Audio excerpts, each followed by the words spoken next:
I don't know. People used to say I was going to die tomorrow. I used to wake up every morning and I used to say, well, they said today's my last day. So as today's my last day, I'm going to be the baddest mother God's ever seen today. 35 minutes later, the car was on fire. And that's the day I said, yeah. I had a weapon within 2 hours. And that's the day I said, yeah. No one would ever violate like this again. We've gone into the drug game at that point, and yeah, at that point, I'll shoot you anyway. I don't care where you are. My plan was just to take over the streets. Now it's the gunman area. Last month, my team and I made a journey back across the pond to England to interview Carlon Robinson, one of the most notorious drug traffickers from the South End of London. Carlon is the son of Jamaican drug kingpins who introduced crack cocaine to London back in the 1980s. His story could come out of a place like Baltimore or Harlem or South Central LA, except somehow being British makes it even more gangster. At his height, Carlon operated one of the most successful criminal enterprises in London's history, importing and selling thousands of kilos of cocaine, running a professional safe-cracking and burglary ring, and doing debt collection and armed security for his fellow British drug lords. His odyssey takes a page out of the Netflix show Top Boy. Carlon also has an insane journey throughout the British prison system, where he survived assassination attempts, murder charges, and the rest of his life behind bars. After finally getting paroled after 20 years, Carlon turned his life around and today is a successful television writer and producer. Give him a follow on social media, and if you're in Europe, tap into the reality series he created, which will be airing on British network television this year. One of the baddest yardies to survive the cold streets of London. This is a fascinating one. Make sure to give us a thumbs up and show Carlon some love in the comments. All right, ladies and gentlemen, Carlon Robinson, right here on The Connect with Johnny Mitchell. I'm now a stick-up kid. I'm robbing all drug dealers and then passing it on to my workers for them to sell it. So I don't care who you are. You got it. If you're slipping, you're going in the boot. It's that season. Open the door. Mac 10s. And I told every man where he lives. This guy knows where we all live. He's good. You understand? Yeah? Anyway, 5 minutes there, they got like 20, 30K from a safe. So how do you, are you excited about this new chapter? Like, how long did it take you to break into this business? It took me almost 10 years after I got out of prison. Like I came home in 2012. Yeah. Mm-hmm. I moved from Portland, Oregon, which is where I'm from, down to California. Mm-hmm. And we didn't start this podcast until 2022. That was really what did it. So it was 10 years running. So when you got out of the game, how long did it take you to like build up to what you have popping now? I wrote a book first while I was in jail. Yeah. Then I was studying for my degree at the same time. But then what happened is I wrote a play. Yeah. I tried to get the book published, but the person I wrote to, which was Esther Baker, she was the director, artistic director. She wrote me back, said, I don't do books, I do plays. Read this. She sent me this play called Lima's Kitchen. Lima's Kitchen? Lima's Kitchen, which was written by a guy called Kwame. Big star over here. I read it and I said, this is, I don't know how it won any awards. It's not accurate. It's talking about Murder Mile. I know Murder Mile. This is nonsense. I just sent it back to her. Yeah. And she wrote back, said, do better. And I thought it was so comical. I said, I fucking will. And I wrote a critically acclaimed play. Wow. Your first one? First one. Damn. That's sick, straight dude. Off the bat. Every coin. That was every coin. So when did you come up? You're like a 60s baby? 70s. 70s. So you came up in the 80s. 60s. Sorry, man. That's my bad, dude. My bad, dude. They put me. I was calling you old. I should never listen to us at the baseball cafe. No. You look like you were born in like 1969. No, 70. Okay. You 70? 73. 73. Okay. My bad. You've been through a lot, bro. You look good still, bro. Okay, you look good still. So you tell us where you're from. I'm from London, South London. And that's what's known as the roads. Yeah. Like when you hear that, because Americans, we all saw Top Boy, right? Top Boy talking about moving food on the roads. Does that refer to South London? That refers to all of London, but Top Boy's a load of nonsense. Really? Yes. Wow. it's don't get me wrong. There's some bits of it that are true. Yeah. And gang life can get like that for the kids and stuff. But yeah, it was all bollocks. And what is your family history? Well, I'm originally from South London. That's where I'm from. I'm from a criminal family. You are? Yeah, my family was a criminal family who were into all sorts of drugs. So that like your father, your uncles? Yeah, my uncles, cousins, mum, that side of the family. I see. With my dad, very early, he was involved in minor stuff, but went legit. Very early in my life, 5, 6, 7. Where are Black people in London? Do most people trace their roots to Jamaica, to Africa? Like, you know what I mean? Obviously, African Americans in America can trace their roots to the South, right? The slavery. But where are your people from? Well, I'm Jamaican heritage. Right. However, we all originally come from Africa. Of course. But yeah, if you used to ask me to describe myself, it would be I'm British born, but Jamaican heritage. Okay. And are the gangs or the crews, whatever you call them, coming up in the projects, right? They're the estates. Yeah. Are they mostly made up of Black people, or are they mixed, right? And London's so diverse. Like it is diverse, but it is, I would say, the majority are Black now. It seems to be the ones who are killing themselves. The majority are Black. Not to say the ones that, they're the ones who are they're highlighted. Yeah. Because that's a thing right now with the knife crime. The knife crime. Yeah, because these guys, kids that are just killing each other and then going straight to prison the same day. Yeah. So yeah, I would say Black and white are up to whatever they're up to, normal, as with anywhere. However, the gangs that you're speaking about, what you're hearing about in terms of knife violence on the street right now, the majority seems to be Black. Yeah, I'm just trying to get, because my only context is growing up in America, right? And, when you think about the 1980s, the 1990s, it was crack. Crack transformed the ghettos from poor but relatively stable places when heroin... the same here. To the same here. So it was crack back then? Yeah, I think that they introduced crack in, 86, 87. Right. That's about the time when they introduced it. And it's a time I remember very well. I was like 13. Yeah. And I remember a very close friend of mine, Dean Wilson, who we ended up reforming our gang a few years later. But at that point, he was into selling crack with the Yardies, who had just come over at that point. And the Yardies are the Jamaicans, right? Yeah, and he was 13. Yeah, so that's what he was doing. Where we was just on the street robbing, we was a different section. But he had the big rope chains. And he's only 13, this guy. Right. Okay, Dean. And so that's what they was doing. So so we was very close to it. And obviously my uncles, that was their season. When crack first came in the monies. It's just ridiculous at that point. Right. I was speaking to my uncle about it recently. He used to make so much money, I could take $2,000 out of his wardrobe on a Friday, and he just didn't know it was there. Yeah. It was that much money, and I'm only like 13. Right. Like bare £50 notes, like what the... Yeah. So a lot of the same story here as yes, as in the States. I'll say I would say 87, that's when it first went mental over here. I remember Trevor McDonald, he's a big new broadcaster. I remember he was on News at 10 when they raided the Love Lynch estate. Back then, that's what it's called, the Love Lynch estate. So you had the Love Lynch estate and the ghetto, which they called Crack City. That was the government name for it. Right. So that was the first spot that was jumping. Yeah. Before Stonebridge, before Hackney, before Brixton, ghetto, Deptford, SCA, Crack City.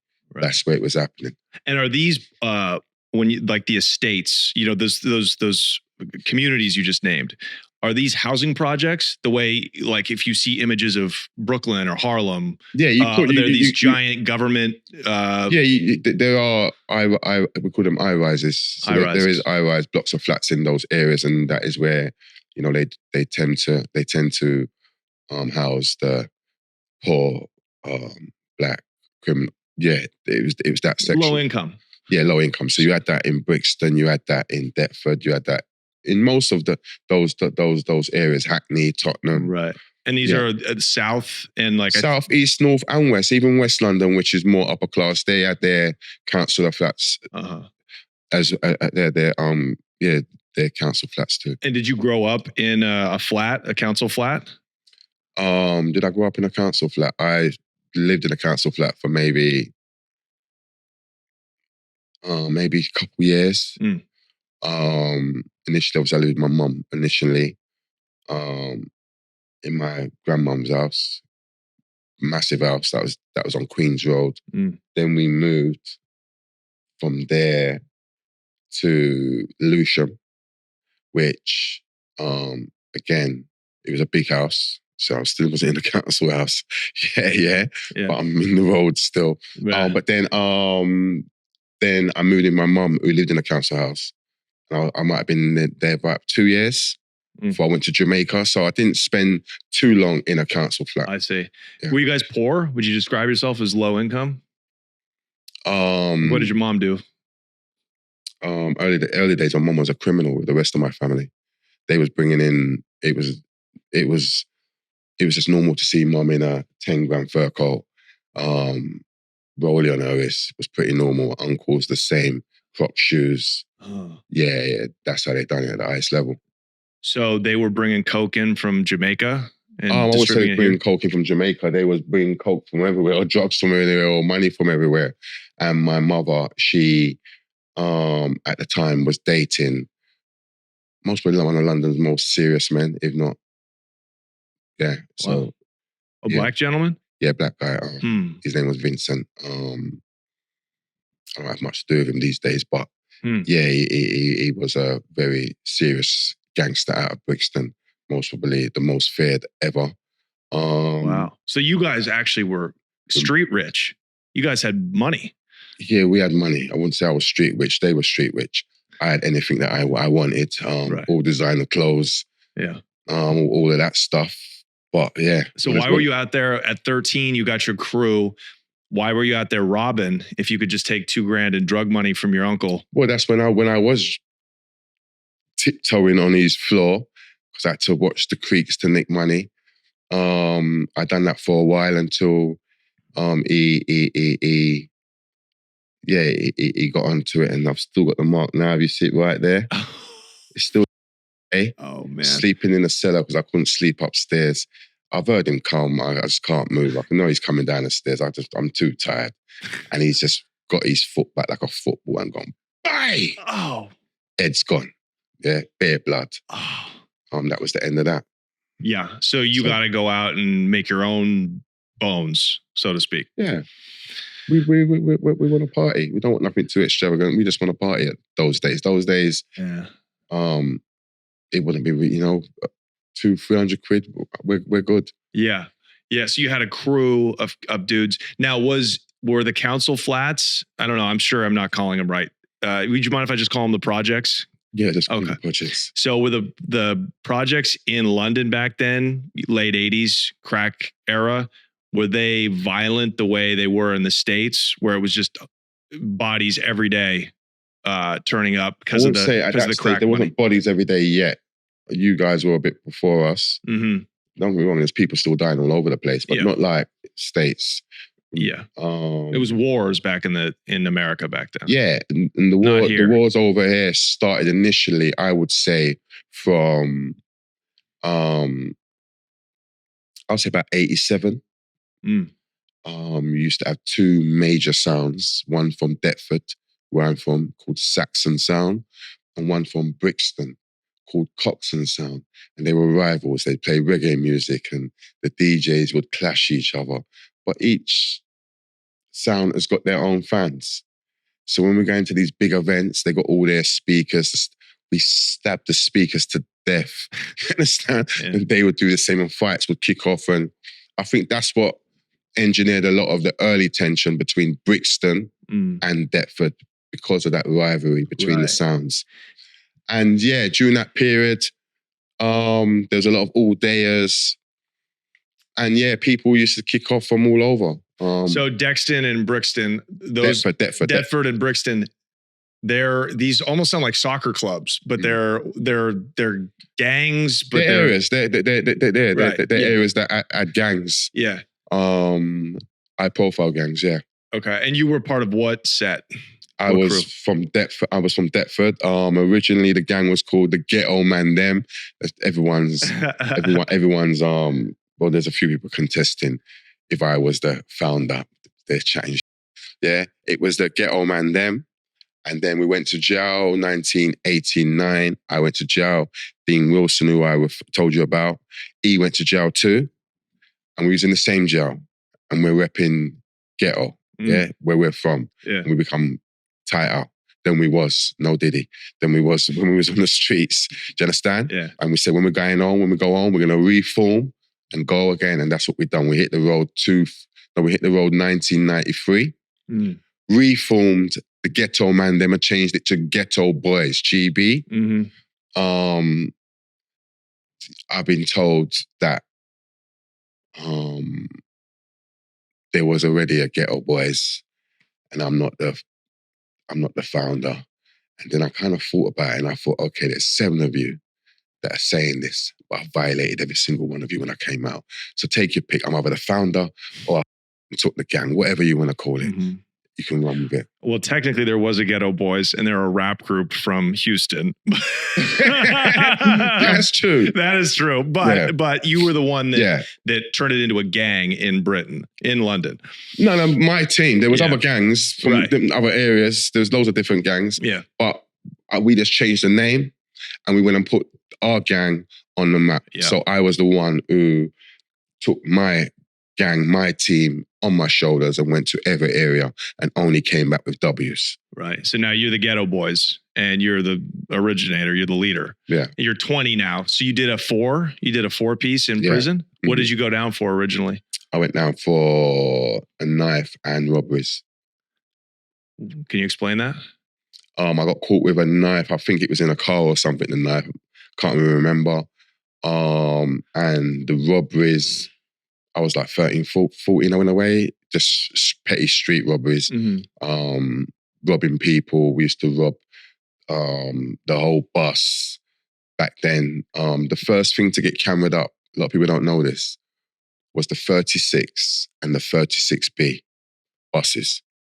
And that was because we would get on the bus, maybe 10 of us, and we just, the whole bus would just get robbed, gassed, robbed, and just jump off at a certain stop and we're gone in the wind. After 3, 4, 5, 6 months of this, up and down that route, right? The police were like, nah. That was the first thing they ever put cameras on in 1987. Wow. I think the only place that might have had cameras, I think, was the bank. And now the whole city is the most surveilled in the world. First thing ever, 36B. First thing, they're like, upstairs, they put the cameras on. Well, thanks a lot, Carlon. You've turned this city into a George Orwell nightmare. So you're jumping on there, these 14-year-old little black kids with knives, and you're just taking old ladies' purses and just cleaning out. No, leave the old ladies. You leave the old, but you know. The old bus is just getting it. Like, you're just getting it, guys, yeah, everyone just gets robbed. Me personally, I'm not going to be taking old lady stuff. But that's serious business. So you guys, that's some G. I would call it petty, but for that age, we was 30. I was 13. Yeah, I was like 13 at that point. So, did your parents know? I mean, first of all, was your father around, or was it just your mother? Father's around, but he's not living with us. Okay, and he's the one that got out of the game. And he ain't got no control over me at that age. Yeah. Okay. Before we move forward, knife crime. All you hear about in London is knife crime. Guns are really illegal and hard to get in Britain. People do get shot. They're not hard to get. They're not hard to get? No. You just don't hear about all the shootings. There's just many guns as knives there is on the road. Right. But so back then though, like the drug wars that popped off because of crack, right? In the hood. Were those murders knife murders mostly? No, guns. There were still gun murders. Yeah. Okay. But why do you hear so much about knife crime? Is that because the city is so camered up? It's easier for people to get away with killings using a knife? Or why is knife crime so big compared to like America, do you think? I think knife crime is so big in this country now. It's because it's accessible. They can get them. Doesn't cost a lot. That's the first thing. Second, the kids are scared, confused, and they're lost. And the majority of them don't want to be involved in knife crime. However, because of where they live, or because of what's happened to someone else around them, they got no choice but to carry a knife to stay alive. So yeah, it's rife right now because they all live pretty much in a very small circle. Well, what's the difference between now and back then when you were carrying knives and robbing buses? You know, why weren't you carrying guns? Like little thugs in America, 13-year-olds have little 22s on them. Yeah. It seems like you start out with a knife first. You can go. You can start off with a knife, but these kids, to answer your question, that's my opinion. I just think these guys are just scared, and they've got knives. Majority of them is just for protection. And why you're hearing about it is because I asked one of them, like, why would you stab him to death or stab someone to death on camera and go straight to prison the same day? I don't understand the logic. No. In our day, we wanted money. Yeah. They don't want no money, these guys. Yeah. They just want the stripes. Sonny explained, because if I don't get them, they're going to get me. Mm-hmm. When did you, by the time Ghetto Boys was a thing and you had come home, were you now carrying a gun? Like at one point, did you move from knives to guns, your crew? Personally, I would say 93. Yeah. When I came home 93. I came home 93 January. And I got into a drama with one of the most notorious guys from Brixton, R.I.P. Arthur Penny. His name's Arthur Penny. He's Jason Dawes, ruthless gangster. And I knew him from The Bird that I just done. He was older, about a couple years older. Savage, animal. Yeah, one of the best there's ever been. I can give him that. And we fell out anyway. We went to go out on a bit of work, and there's one knife in the car. There was actually a knife in the car. I'm driving, he couldn't drive, but he'd have the knife. And he's talking the wickedest when he's got the knife. Dickhead, drive the car, man, you're talking too much. It's all in banter, but he's got the knife, so his jokes are a bit more heavier than mine. An hour later, I've got the knife. And I'll be like, yo, dickhead, whatever. That's what's going on. He f***ed up the move anyway. And when we was coming back, he had the knife. Went under my throat. Like, yeah, take this left. But I'm going to show you how, exact words, I'm going to show you how Brixton, man, deal with Deptford, man. Oh, wow, bro. Yeah. So this is Arthur Penny, yes. He's got the throat under my throat. I've got the knife under my throat. We're driving. I'm like, bro, what is wrong with you? We're like family, bruv. Come on. Yeah, I'm in a bar of it, but I'm just talking all the I need to talk. And we pulled up. He got out that way. I was gone. Came back maybe 35 minutes later. The car was on fire. And that's the day I said, yeah. I had a weapon within 2 hours. Yeah. That's the day I said, yeah. No one would ever violate like this again. So you got yourself a gun? Yeah. I mean, the knife crime to me is so ruthless. Like I'd rather be shot any day than stabbed, you know? So you guys are some as the Jamaicans say, some bad man over here, you know? Do you know what? It's never been my thing. I'm not even going to lie to you. That's knives. Never. Yeah. I'm a bit of a scaredy cat when it comes to knives. Yeah, I don't want to, I didn't really that want my thing. Don't poke me. Yeah, but to be fair, I just think these guys are just, there's so many different reasons for it. There's the drill music. That plays a big role. Yeah? Yeah. And me personally, I think it's all been orchestrated for us, by the powers to be. Hence why we're here. Because you got these drill guys, and that's not to say that there isn't other genres or film that doesn't cause crime too. But with the drill guys, they are paid significant sums to rap drill music. And drill music is rapping about how many bodies you've got, how many people you've stabbed, how many people have you killed, then dig them back up and then killed them again because they're following the Americans because these Americans have gone crazy. Yeah. So if let's say someone from Universal gives that rapper 200 bags, then he goes over there and gives him 400 bags, then goes over there and gives him 600 bags, and they're all rapping about stabbing each other. So that's what it is right now. If you're a young kid, 12, and you're like, I want to be a rapper, I want to make a drill song. Yeah. The elders or whoever are going to tell you, well, you got to go stab people, so you got something to speak about. Wow. So that whole culture is breeding knife crimes, breeding violence. 100%. Yeah. It's breeding knife crime. That was true of rap, of gangster rap. I mean, I like to think it was deeper. Like I like to think American gangster rap and hip hop was a lot more talented than the drill rap. But it definitely caused a lot of middle class and working class kids from the ghetto with good families, though, 2-parent working families, to say, yeah, I'm going to go get a gun and a crack sack. That's what it was orchestrated for, right? That was Diddy's job, right?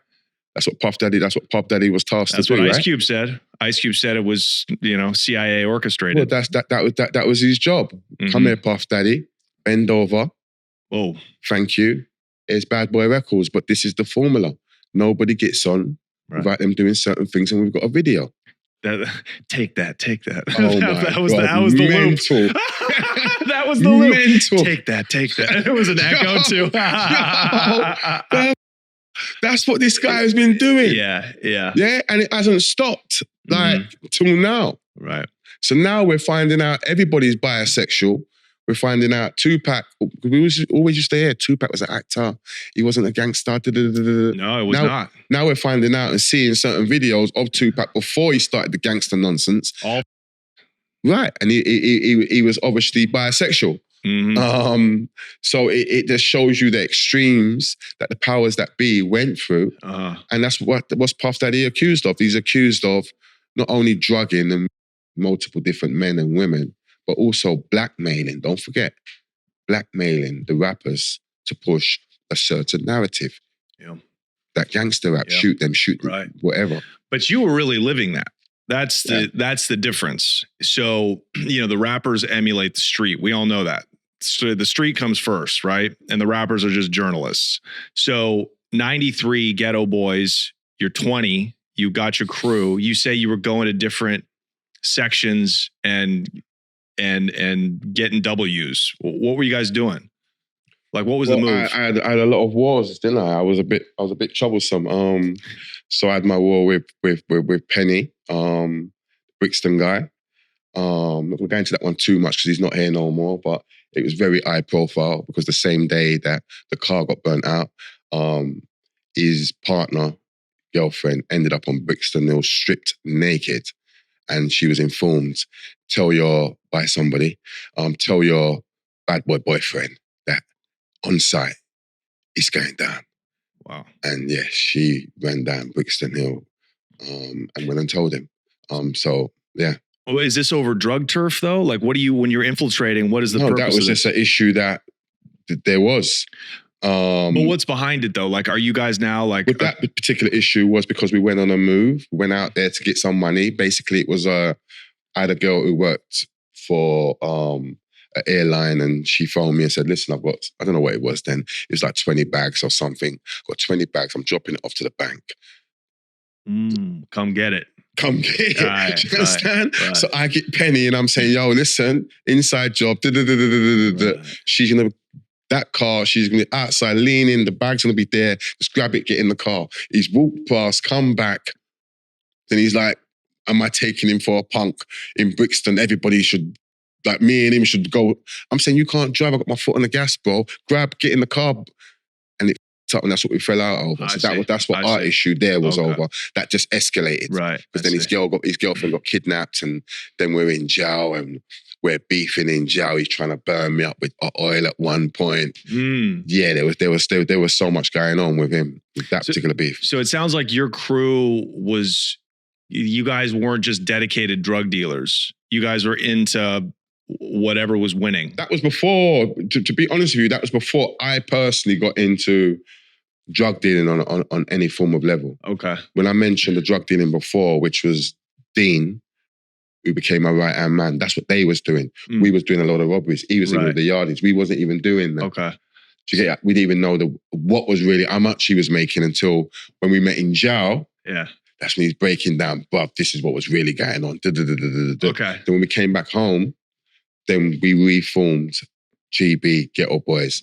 And so, most sports at that point was just about egos, disrespect, and maybe some form of turf wars in terms of guys coming onto your patch who shouldn't be on your patch. So tell me about the drugs. Tell me about getting down with Dean and the Yardies. Like, how did that grow? And what did that look like? Well, Dean, those guys, as I said, they got into it very early.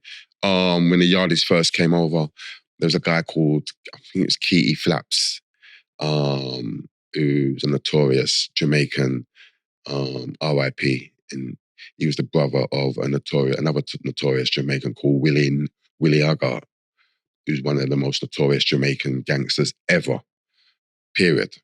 So Dean, those guys were under those guys doing what they're doing. I wasn't a part of that. I'm doing my own thing. We're on the streets, just moving like menace. But then we went to jail. Then when we came home, we reformed. When we came home at that point, Dean didn't go back into selling drugs. He's just done 5 years for it. I didn't go that way either. When I came home in 1993, the younger GB, the younger Ghetto Boys were being controlled by the leader of a rival gang, Peckham. Okay? So there was a guy called Bucky Mark he's from Peckham, he's the Peckdown boss. You might have heard of Giggs, the guy hanging around with Diddy now. You heard of our rapper called Giggs? I think so. Yeah, I don't like what Diddy's done with Giggs, but we'll get to that later. Yeah, it's not cool. But Bucky was from Peckham, and he had the GB youngsters under his banner. Selling dope for him? All sorts. Yeah. They was mostly hitting safes, to be honest. Okay. Yeah? Anything this guy touched, it turned to gold. I'm in jail, say 3-4 months before I come home, I'm biting at who's this Peckham? Was he, how dare he? My kids? Like, right. Anyway, I came out and I found him within maybe 2 days and just politely explained to him that this wasn't on. Had you caught a body at this point? Or are you allowed to talk about it? If you're not... No. All right. No. A lot of people we've had on this show have gone to prison and proffered, cooperated or just taken a deal, right? Not necessarily snitched, although a lot of them have, but some of them just cop to bodies and they're allowed to talk about it. Yeah. You can't talk about it? Yeah, no. Okay. I'm not a killer. I'm not a murderer. Okay. Did you have cats in your crew that had bodies on them by the time they were 20? Yeah. You live in that life, aren't you? You're in that life, but over it is a bit different to America. Like I wouldn't sit here and speak about guys in my team or guys who who have got bodies unless they're convicted. Yeah. Then that kind of thing. Sure. Did you get it? Is there a statute of limitations like there is in America? There's no statute of limitations. No. Okay, so it's same with Britain. Yeah. Are there similar RICO laws, meaning like racketeering laws that we have in the United States? I think they've got a different version here. It's not like your RICO's a bit different. But I feel with the UK they tend to follow America, don't they? Yeah. So they got different things. Sure. Do you know what I mean? They got different tricks to get us. Yeah.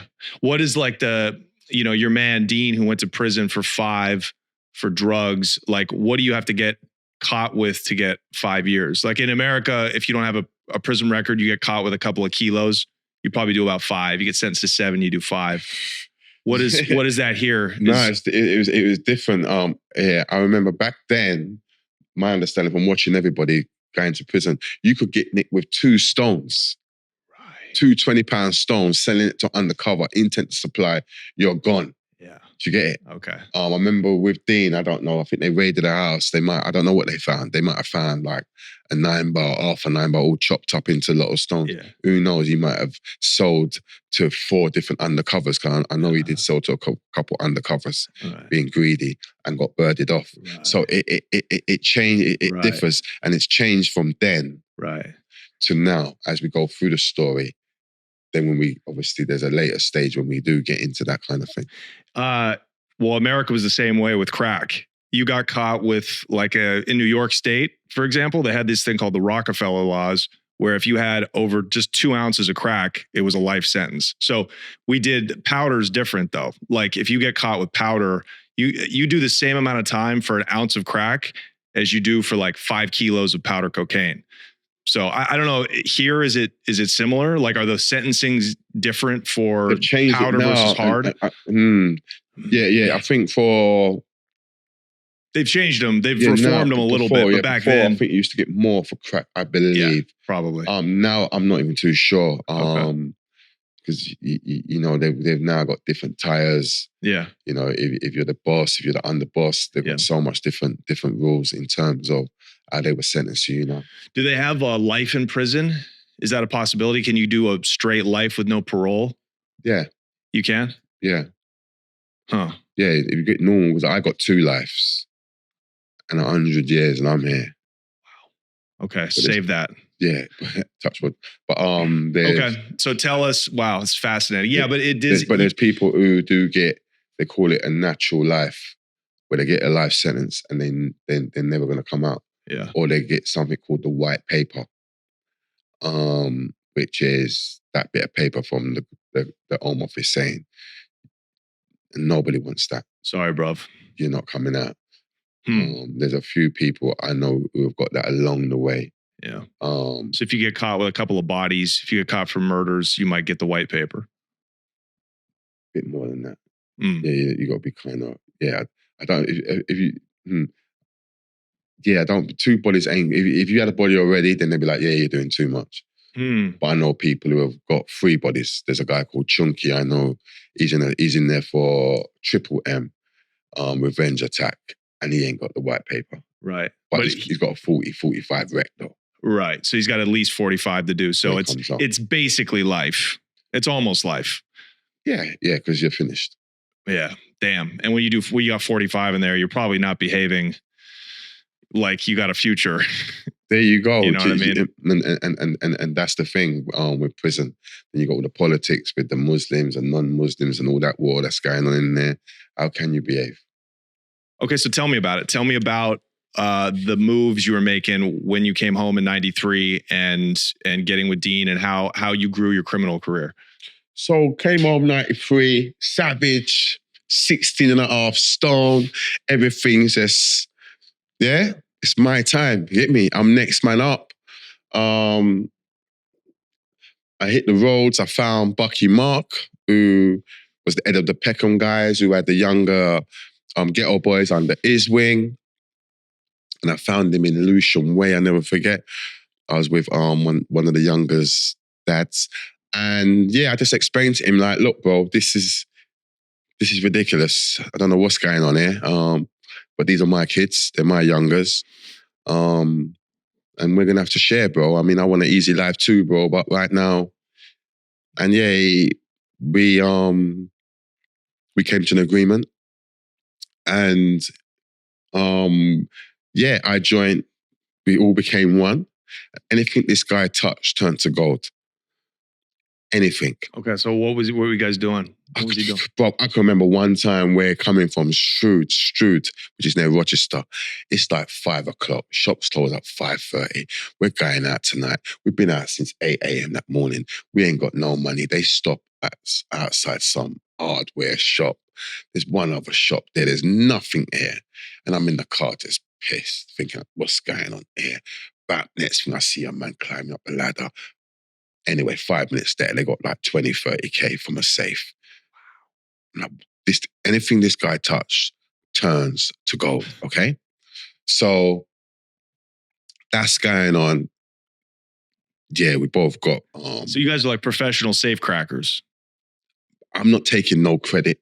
He's the professional. Yeah, he uses the kids as a distraction. Wow. So that kid might be speaking to that waiter, he might be there. So he ain't using them like making them do all the work. It's a team effort. Mm-hmm. Do you get it? But anything he's touching is turning to gold. And yeah, everything was all fine. We became like very close, me and him. And then we fell out over a girl called Sabrina. Naomi Campbell's first cousin, by the way. Yeah, very probably a bad bitch, right? Bad bitch. Yeah. Sexy as love that. Time. I love it. Sexy as But anyway, I admired, let me rephrase that. We done a little thing and that was the end of that. And Bucky, he starts seeing her, okay?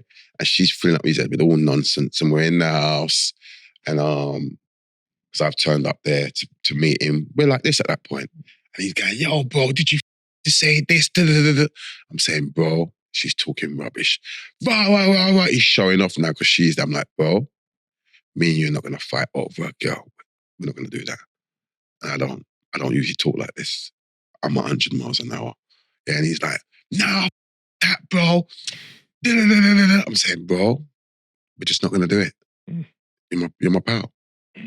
Gone outside the flat, he's talking. Going down the lift or walking down the stairs, he's talking. Get downstairs, he's still talking. By now, whatever. Anyway, cut the story short, he gets left in a pool of blood. Screaming, we're best friends. I'm saying, brother, I've been telling you that for the last half hour. Yeah? So that was the end of him. I didn't see him again till he was in prison in HMP Swellside. And so tell us about the moves you were making after you guys fell out. That's what I'm saying. We was, then he went his way, then I took my team, the youngers, and we branched off and we went into computer chips. Okay? So the robberies and all that stuff, that's now being committed by other gangs, Brixton gangs, But we went into computer chips. What does that mean? That means basically you get a crowbar, you get a torch, you got your gloves, you got your L-plate rental. It's that period, escort, 16 valve. You hit the motorway and you find the building. Crowbar, bust the door, torch, check where the sensors are. Okay, you're cool, you got your gloves on, you roll in and you get the computers. So at first we take, it was like 286, 386, 486, 586. Then you had the Apple Macs, 650s, 950s. 950s, the box alone are £1,500 a box. So you're taking the whole computers? No, or just the modems? Yeah, just you take that box, just the box. Yeah. It's £1,500 a pop at that point. Wow. So you find a building, there's like 40 on this floor, there's like 50 floors, or there's 30 floors, all 950s. Do you get it? So you're talking about hundreds of thousands of dollars score. That's what's going on. It's the computer chip era. We fell into it. Wow. And who were you selling them to? We got two peelers. There's a few people, but there's two people who we deal with. But the main guy I deal with, just say I get 40 grand worth of chips, computer or boxes. I'd go to his house. He was ripping us off at first, but we didn't know this. I'd go to his house, give him the computers. And he'd say, come back at 12 o'clock. Yeah? So they say it's 8 o'clock in the morning. He'd say, come back at midday. What I didn't know is he was stripping the SIMs out, taking the chips out. So when we come back, you're like, those 15, they're no good, bro. But these ones, they're cool. He's raped the boxes, innit? Right. But what he would do, we'd come back, let's say he's got 40 grand, he'd come back, he'd say, turn around, T, or turn around, Tiny. Turn around, they go, they open his safe. And they put 40 on the table, and they put another 40 on the table, lock the safe. He goes, that's your 40, and there's another 40 for you to come back with. Your inspiration is waiting for you on the table. Wow. You know what? Wait there. Go somewhere. He said, come back, the baby Uzi. He's like, you know what? Your phone's ringing too much. You're the kingpin. You need this in your life. Bam. Oh, lap. So he hits you off with an Uzi. Yeah, this is how we're moving, right? So every day, I'm hitting the computers every single day. I got one guy, he's one of the kings. I'm gonna have to, Phil Boy, he's one of the kings. He said he doesn't work on Sundays. He's a man of the cloth. He's a religious man. Yo, yeah, that's what he genuinely didn't. Whereas I liked working weekends because the offices are closed. Right, so I could, in the wintertime, I could hit somewhere at 5 o'clock. 8 o'clock. And I could do 3 jobs on a Sunday or on a Saturday because the offices are closed. But he's at his thing, he's not working. Yeah. So that's what we was doing at that point. We was nicking a lot of computer chips. So this is like better than drug money with less risk almost. And you're not getting no bird. That's what I mean. You're not You're not getting no sentence. Even if you get caught, it's only commercial burglary. Right. You might get 6 months. Right. 9 months, 12 months. You ain't getting no the kind 5 of bird. years, 10 years. No. It's not that. And are you going to like these office towers in downtown London? We're hitting everywhere. It don't matter where any form of building that uses colour, because that's what the Apple Macs are. Right. Hospitals, universities, colleges, anything with computers, you are, we're onto you. Now, are CCT cameras becoming a thing? Do you go in with masks or disguises? What's tell us just like a job, like a one really memorable job that stands out in your mind. I love this. Memorable one. One of my favorites, yeah. Usually, obviously, like you go to the buildings, you got your mask on, innit? Yeah, so you park up wherever you've parked. You're checking if there's any sensors, crowbar. And there's a lot of time, there's a security guard that comes around every hour or something, or you might have one who's stationed. I remember one time we was hitting the building and he was watching porn. Do you get it? Oh, wow. So it's just like that. You just go around looking, and then you just you case the joint. Yeah, you just make your move. I think one of the best ones, it was one of the best ones actually, it was me, Trevor, who we would speak about. He's one of the early members. I'm not sure if Sparks was there, but I know it was me and Trevor and someone else. I can't remember who it was. It might have even been Sparks. How big were your crews generally? Like 4 of you guys? Main, there's maybe 5 of us main guys, and then all the different splinters. But main, who I trust, who I link on a daily, like maybe 4 or 5 guys. Okay. Then you got the splinters. So anyway, we got this car. It's a Rusty. That means it's a banger. Okay. This car is just come from jail. Yeah. And we've got a building. This building is in like London somewhere, central. Not right in the heart, but it's in a hot place. You understand? There, we ain't got no tools, nothing. You understand? So we've got this car there. We pulled up outside the building, but this car, there's one problem. If you turn it off, it don't start. You got to jump start it. You understand? So you can't let this car, what's it called? Yeah. And we ain't got no tools. We've just come from the thing. So I've just got a brick. Yeah. I've gone in there and we've got all the computers and we've loaded up. Yeah. And they're helping me load off and the alarm's gone off and da-da-da-da-da. So I've got in the car, they're about to push start it. Yes, they pushed it, got to the bottom of the road. Boom, it started. I've gone. I can't stop because the alarm, innit? Yeah. Gone, got about a mile up the road. 5 hours behind me. They pulled me over. They said, yeah. Anyway, there was wires hanging out of the car. Yeah, that's why they pulled me over. So like, what's going on? What's all this? Oh my God, nightmare. I got to take the X45s out of 25 computer boxes and put them in with the ZK2s and then get the chip from Canada that's arriving at 9 a.m. I'm exhausted. They're like, yeah, who'd you work for? I said, you got a number? Yeah, I got the number. Gave them my mum's number. They called my mum. It's like 2:30 in the morning. Woke her up. Boom, boom. Do you know blah, blah, blah? Yep. Does he work for you? Yep. What's he got in his presents? Computer chips. That was it. They helped me, put the computers back in the car, gave me a push start. Wow. Yeah. And I drove off. How did you know those cops were cool? What do you mean? I didn't know they were cool. But they didn't know they were stolen. No. Oh wow. Okay. I thought you were I thought you I'm just talking a load of nonsense about X34s got to be transferred into. I'm a computer engineer. That's why I've got these. But because my mum knows what I'm doing now, but we've been doing this for a while. She knows what we're on. Right. I'm on computer chip mode. Right. She knows the only thing I'm going to have at this time of night is computer chips. Right. And she answered it and she told them, yeah, works for me. Computer chips, phone down. They helped me put the wire in, gave me a push start, got away, and I was fuming. And the 2 guys, my 2 pals, I said, you ain't getting a penny. But that was a memorable one. That's a close call, man. Yeah. Yeah. And cops back then didn't know, nobody in the 90s knew this like technical computer jargon anyway. No, but it's computers. No, Yeah. you didn't know it. No, you're just talking. Yeah. I'm just talking in riddles. Was your mom proud of you that you had your own hustle now? I wouldn't say she's proud of me because I'm committing crime. Yeah, but your mom taught you, or she was committing crime your whole No, she childhood. didn't teach me, but she was committing crime. But it wasn't a case of do what I do. Was she at this time, when you start doing computer chips, is she still in the game? No. So she got out. Yeah. Well, Did she ever do time? No. Okay. Not at that point. She done time at once, I believe, when I was very young. So they never tried to put you down in the drug game, your uncles or anything like that?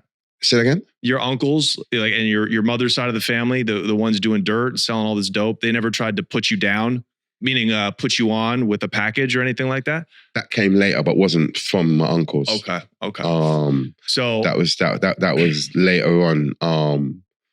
A couple years after computer chip era. Okay. Then, so we got that era, the computer chips. It's the best era in the world as far as I'm concerned. Jungle raves have just started. That's when the jungle music have started. Our gang, we're one of the sharpest. We don't repeat our clothes. Wear it to the clubs once, you never see it again. The Gucci loafers, you wore them, you never see it again. So we've got our gang. It's me, Dean Wilson, Stuart. You guys have whips? You guys have nice whips? Yeah. Sparks and Trevor, and we just rave and party. So our average day at that point would be, I don't know, wake up at 10 o'clock, straight to Harrods, go shopping, have something to eat, drop the off, hit the motorway. Yeah, hit the motorway maybe 8, 9. Got a building, come back on the motorway, maybe 2 in the morning, pull off at the peeler, the computer man's house, because he lived over Kilburn, which was right by the North Circular. So, the worst thing is when you come back on the motorway and you get nicked. Like you've done all the work from Manchester, got back to London, and you get into the inner city and you get pulled over. It's a nightmare. Oh. So the only thing was where our guy lived, as we come onto the North Circular, you pull off the North Circular, his house was just there. Yeah. So it was a nice little spot. Right. So yeah, we done that for a little while until we got arrested. And I got 3 years. And my co-defendant, Trevor, who was a part of my team, he got 2 years. How long were you guys running before you took that fall? Few years. Wow. So you guys did a lot of jobs. Yeah, computer chips. But computer chips was just all the guys would do. As I tell you, the guy, Phil Boy, he's one of the kings when it comes to computer chips. I remember I didn't even meet him. He came out on home leave. He was in jail for, I don't know what for. He came on home leave. It's the first I ever heard of him. And he bought his girlfriend an Escort convertible and went straight back. That's when, we're only young. We were 19, 20, you know what I mean? Yeah, he's 22. Yeah. Right. But we'd show off on each other to inspire each other, not on... Right.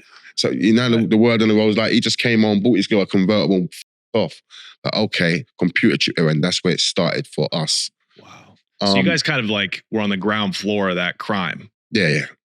And you were living almost like drug dealers, like high-level drug dealers with the going out to these jungle raves and dressing all flashy and like you guys were getting real money. No, we're getting real money. The drug game at that point, I knew a few people who were getting money at that high level. There was one guy, who's a friend of mine actually, his name was Sky.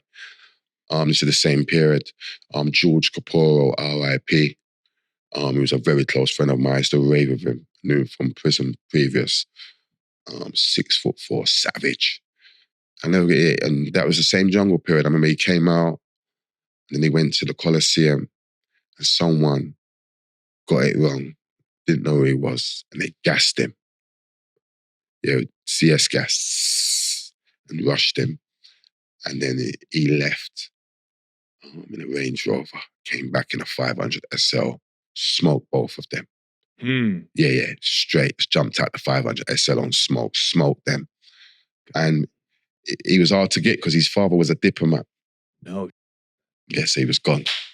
Wow. And he could fly back in and out. Yeah. His father was a diplomat.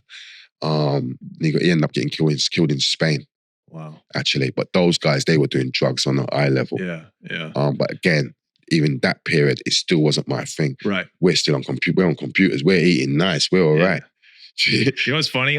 We all grew up watching Guy Ritchie films, and it was all these like, we thought it was real comedy, you know, like all of these like quirky, eccentric British gangsters that are into all of these weird crimes. Like we don't know there's no crime in America except drugs. That's the only thing we grew up on, was selling dope. Mm-hmm. So we were like, who are these goofy British with all of these like off-brand hustles? Turns out that all that's true. Guy Ritchie's just borrowing from real stories like this. Guy Ritchie. Yeah. I didn't ask for your opinion on him, but I'm saying like it's real wild. Yes. Okay, so but you eventually go back. You got 3 years? I get a 3. I got 3 years. Tell us about prison. Your first stretch when you got locked up at 16, were you in an adult prison or like a juvenile place? No, I was 15, 14. YOY. I was in a YOY, which is a YP jail, like a juvenile. Yeah. Feltham initially. Then I ended up going to Ellsbury where I done a chunk of it. Again, it's a young prison. Savage though. A lot of fighting. Yeah, it's where all the lifers are. All the serious for my age group, they're there. So this second stretch though, now you're an adult. What was that like? Was it pretty? Which one? That now for the computers. Oh, the computers. The computers. Yeah, the computers. I got 3 years, and it was a tough one. That one, because I had so much going on, and I was with someone as well. She was doing really, really well, doing better than I was. What was she doing? She was trafficking drugs. She had bare girls smuggling drugs for her from Jamaica and America. Whoa. But she was power couple. Yeah, it was that, and it was a funny thing because everyone was trying to keep her away from me because they knew if I met her, these are my uncles. They knew if I met her, that was it. Their game was up because they wasn't her, but it was a source. Whereas they know if I meet her, because where I'm moving, I'm sick. The product up. Yeah. She's mad at you. Your uncles might not get the re-up. Right, yeah. And so she was hitting off your uncles? Like that's how high she was? She's doing on another level, right? But I used to hear about her because she used to always have designer clothes to sell. Like top level. Do you get it? Design like loads of them. They're getting them from Harrods, Selfridges, and I used to buy a lot of that stuff. Do you get me? But I'd never meet her. Understand? They kept her away from me. And then I remember I went to Jamaica. We all went to Jamaica. Me, my uncles, about 5 of us went out there. And he owed me. So that's it. No, we booked in using his Jamaican passport. So I pay local rate. So I'm in a top level hotel in his name but he owes me about 8 grand. Okay? He ain't planning on paying me. I didn't know this. Anyway, he's in the hotel room. He obviously sees me coming up from the pool. He waits till he hears me at the door and he's got the phone. Yeah. No, my nephew's gonna be here. No, give him 3 grand. Give him 3 grand English. 3 grand US. Don't touch the US. It's not mine. There's no one on the phone, by the way. Yeah, he's tricking me. Do you understand? Yeah. So I'm like, okay. So he goes, listen, blah, blah's coming. He's going to give you blah, blah, blah, blah, blah. That's like, cool. It was all a trick.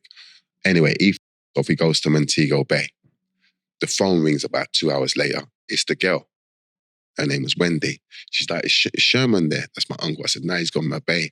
She goes, I'm flying in tomorrow. I'm saying, yeah? What time? What air? All right, boom, got you. I'm there, innit? Boom, swung, pick her up, and that's how I met her.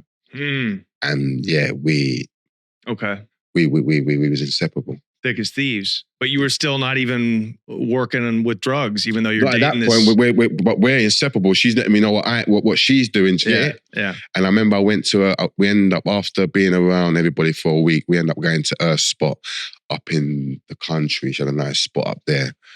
And I remember after about a week and a half, I ran out of cash. I needed to go to the Western Union because someone had sent some cash down to get it. But my passport was at the house. And she was like, is that all you're going to go for? It's 2 hours. just to get the passport. I said, yeah. She went, shh, just open the Louis. She goes, yeah, that.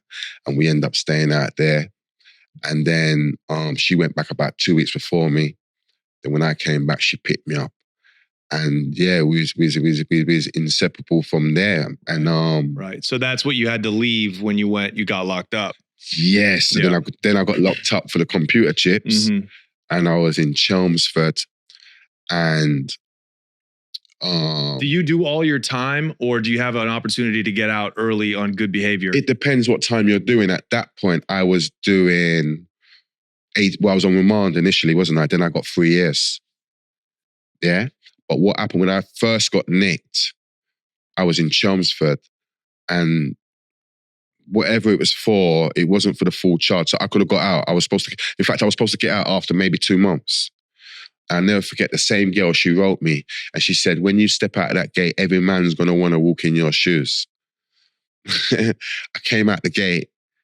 She bought a brand new BM. It was red, cream leather interior. FIL 548 number plate. She bought it off from Nigel Benn's girlfriend, Sharon. Mm. Roof was down, looked beautiful. Mm. Only problem was I was handcuffed. The police had got me for another offence, the computer chips. So I never got in the car. I got brought to another police station, charged, brought back. And then I ended up coming out after I'd done the 3 years, which was 18 months. Yeah. So did she wait for you? She waited a lot. She did wait for me initially. And I was in Pentonville and she visited me every single day. Didn't miss a visit. She was calm, innit? Mm. Then after about 9-10 months, I heard she's cheated, innit? Yeah? You know, because I heard that she cheated. And she come and see me. And she's crying, I've done my best, I'm making so much money, I'm in New York, I'm here, and I respect it. She was honest, you get it? Cool, by now I've got another thing, so I'm not really watching that, yeah? I'm not in there moping. And then I got moved from Pentonville, where she'd done the crying, to Brixton. And I met a woman there called Linda, who was a NACRO worker. She worked in the prison, 1010, own clothes. Someone's just told me about her in Brixton. Said, bro, this girl is fire. No, so in Pentonville, someone's told me about her. But in Brixton, got transferred there. And as soon as I got there, I had a fight with this guy called Junior Harvey. We had a couple fights. This guy's very handy with his hands. And it's an on-site thing, isn't it? Like, I'm there 5-10 minutes talking to a few people. He might have been at gym or whatever. He's come back. I've seen him. It's on. We're just going for it. Got stopped. No one won. But they moved me to another wing. When I came out in the afternoon, guess whose office in the port cabin's right in front of the lady. Broad. And yeah, we got super tight. So were you having sex with her while you were in there? Yeah. We were super tight. Awesome. And she'd bring in what needs to be bought. And yeah, it was a calm time. Yeah. She was bringing in what for you? Cigarettes or? Everything that we needed, man. Balloons? No, there's no balloons. What's she bringing in? Weed and stuff like that. Yeah, it comes in a balloon usually. But okay, were you getting weed off, selling it, or just smoking it? You might sell a little bit, but those times really, you don't want to really sell any. You just give who you're giving at, the man them you're in a circle. And yeah, just smoke it. So that made the time go by. Yes. Black guys love smoking weed in prison. My black friends in prison, they were getting high like 3 times a day, like it was college. I'm like, let me in on some fun. I want to have some fun. Yeah, no. We smoked a lot, man. I was there for a little while. Then I got out of there. What was your plan? Because now you're an adult. You know, you went in on some. But what is your plan getting out? Like, do you? I ain't got a plan yet. I got moved from Brixton. I've gone to High Point. She's left her job, by the way. Yeah, she's not leaving her job. And to come, and then she's visiting me, whatever. And then my pal, who actually told me about her, I find out he loves her and he's fuming. How could he do this to me kind of vibe? Someone's told me, yeah. And I was kind of like, I didn't know that he loved her like that. It's not that deep. Our friendship's that... And yes, that all went left. But then when I came home, my plan at that point was... What's my plan? My plan was just to take over the streets. Okay. Now it's the gunman area. It's the gunman era. Okay, tell me about the gun. So now we're, what's 1996 when you get out? We're now at 97? We're now at 97. I think we're about to hit 97 January. We left the road. The computer chip era went away 95. My right-hand man who got... What did he get? He got 18 months. So I got 3, he got 2. So he was on before me. Okay. And he come to see me. Remember, I've left it. Money's not a thing for us. So he's come to see me. I had about 3 months left. So all I want is two machines, that's guns, and a vest. That's all I want. Just have that for me. I don't want nothing else. He's like, yeah, I got you. He comes to see me about a month before I come home. I said, you got that? He's like, I got that. I said, 2 machines? Yeah, and a vest? Cool. Calm. What kind of machine guns? No, it wasn't machine. It was like handguns, but that's what we call the machines. Okay, call them machines. Yeah? Gotcha. So I'm like, yo, when I come home, I'm like, got that. He's talking to this girl's house. He's, this went on for 2 days. There's no one up there. Yeah, he's about, yeah. But why we end up falling out is the day I came out, I've obviously gone to his house. This is my close pal. Yeah, I've gone to his house. I had my first dinner there.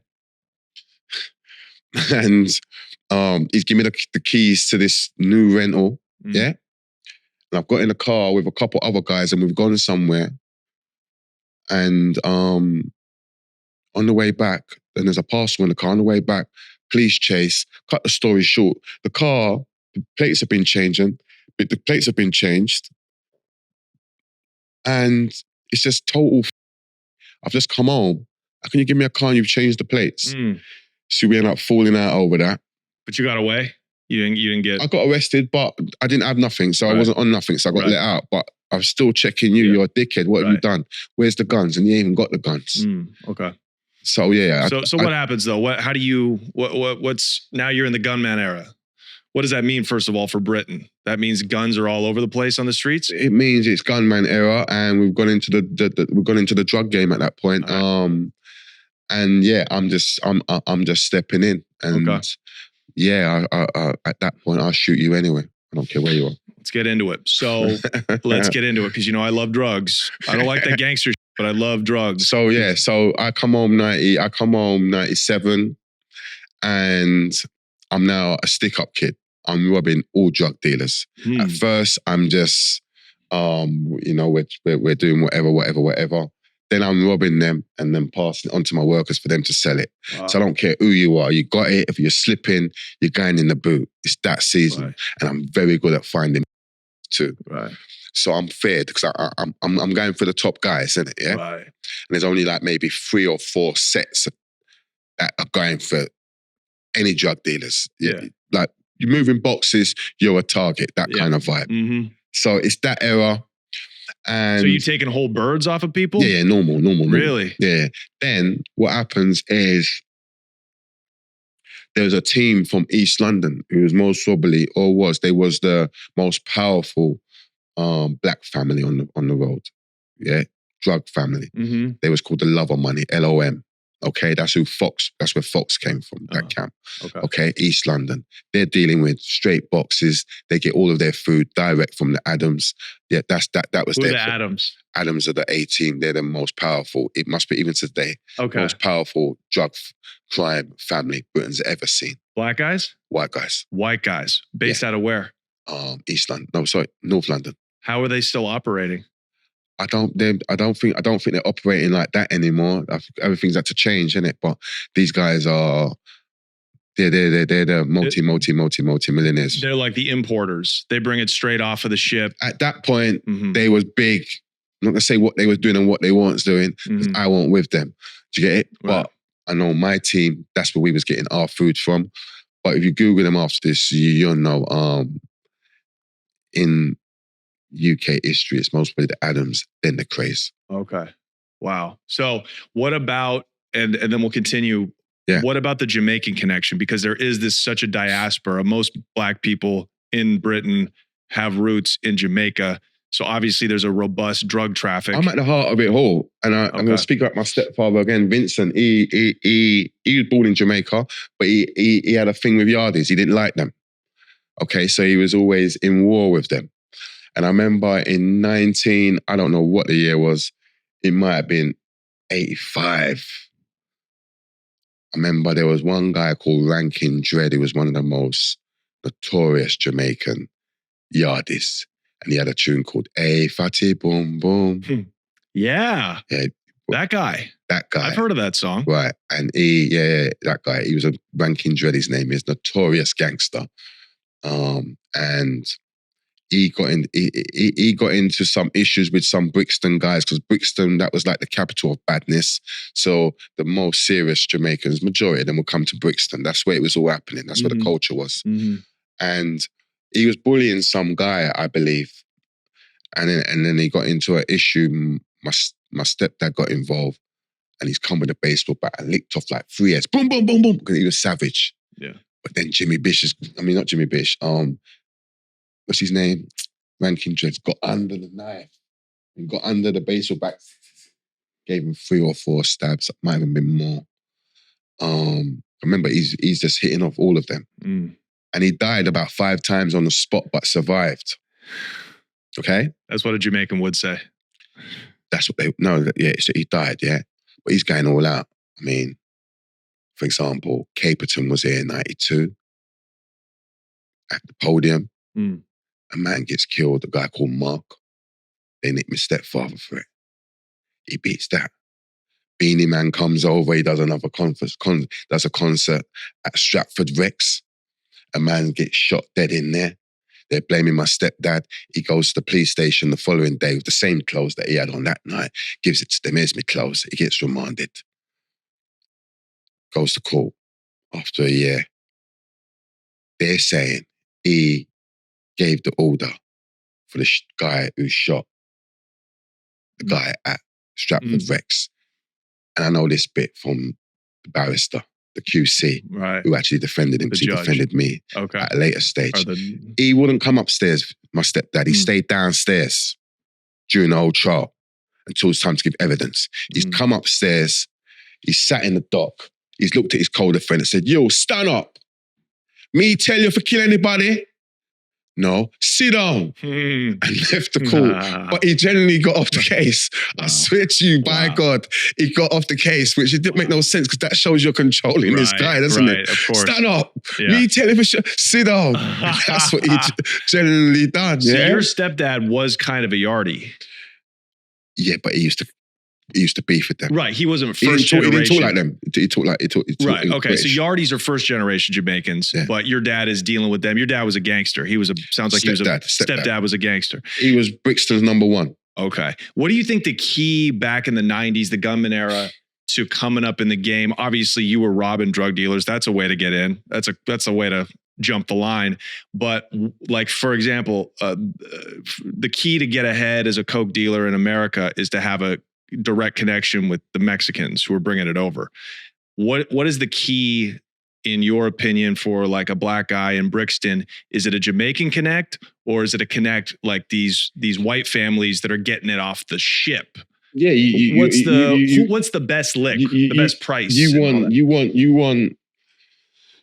your own link, don't you? That's got to be key. You want your own link, so you're getting it for the lowest price, whether that's you're getting it from the Colombians, whether you're getting it from the Turks, or whether you're getting it from the white family. It doesn't really matter.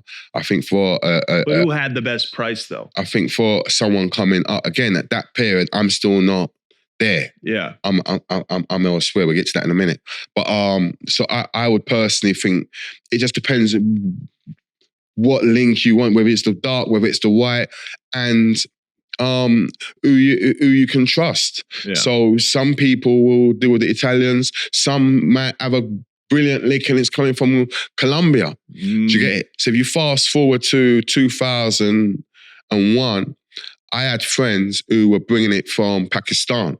Yeah, they used to drive it from Pakistan to. This is when I switched into that mode. I ended up staying in the south of France for 9 months because of this link. But we ain't got there yet. But they was driving it from Pakistan, yeah, to Russia, yeah, and from Russia it can go anywhere in Europe.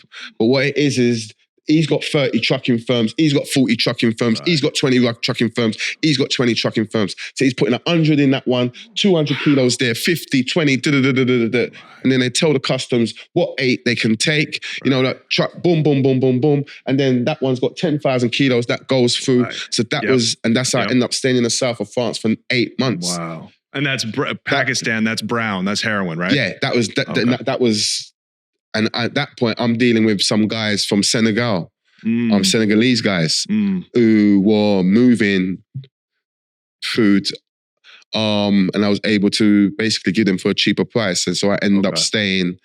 Well, I went from Paris and I moved to the south of France, where I was in a place called Julipins, which is between Nice and Cannes, and I'm staying out there for months.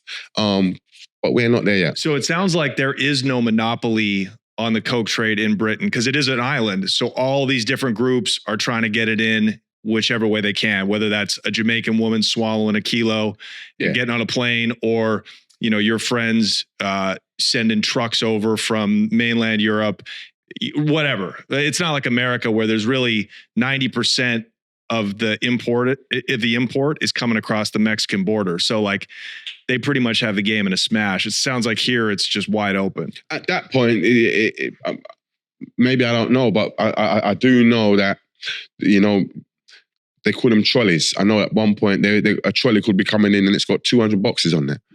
And 30 might be going to him, 40 might be going to him, 80 might be going to him. 30, it just gets distributed. It don't really go to one person. Do you get it? That's what usually goes down. So it just depends, doesn't it? What was a good price on a kilo of coke back in 97, 98?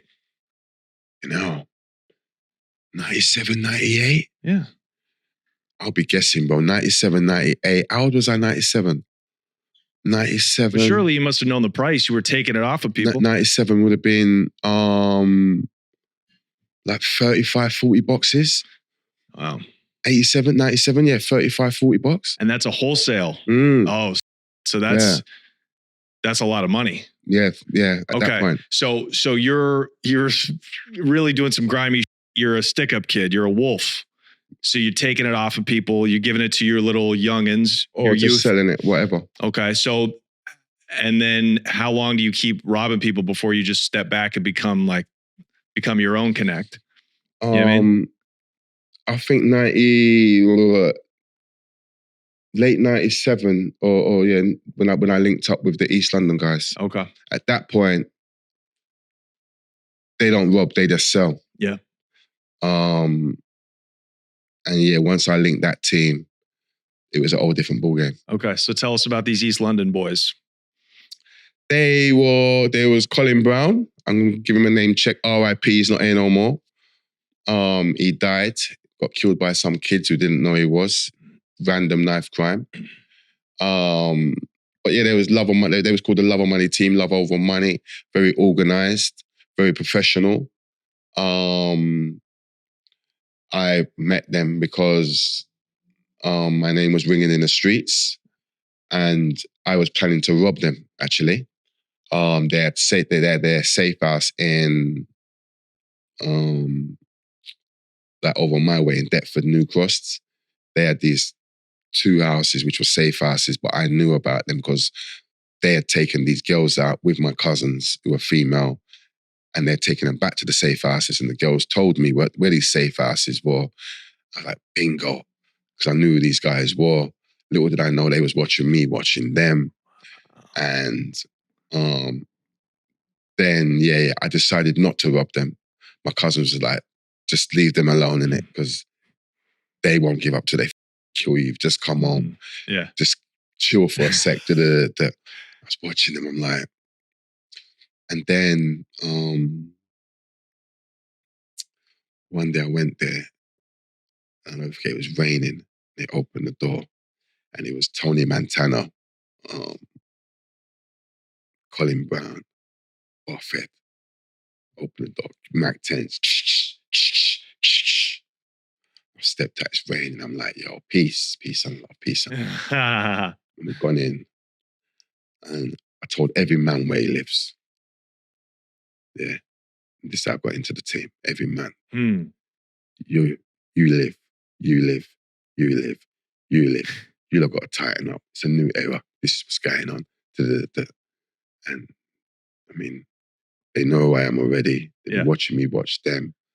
If you can't beat them, join them. And they initially reached out to me initially.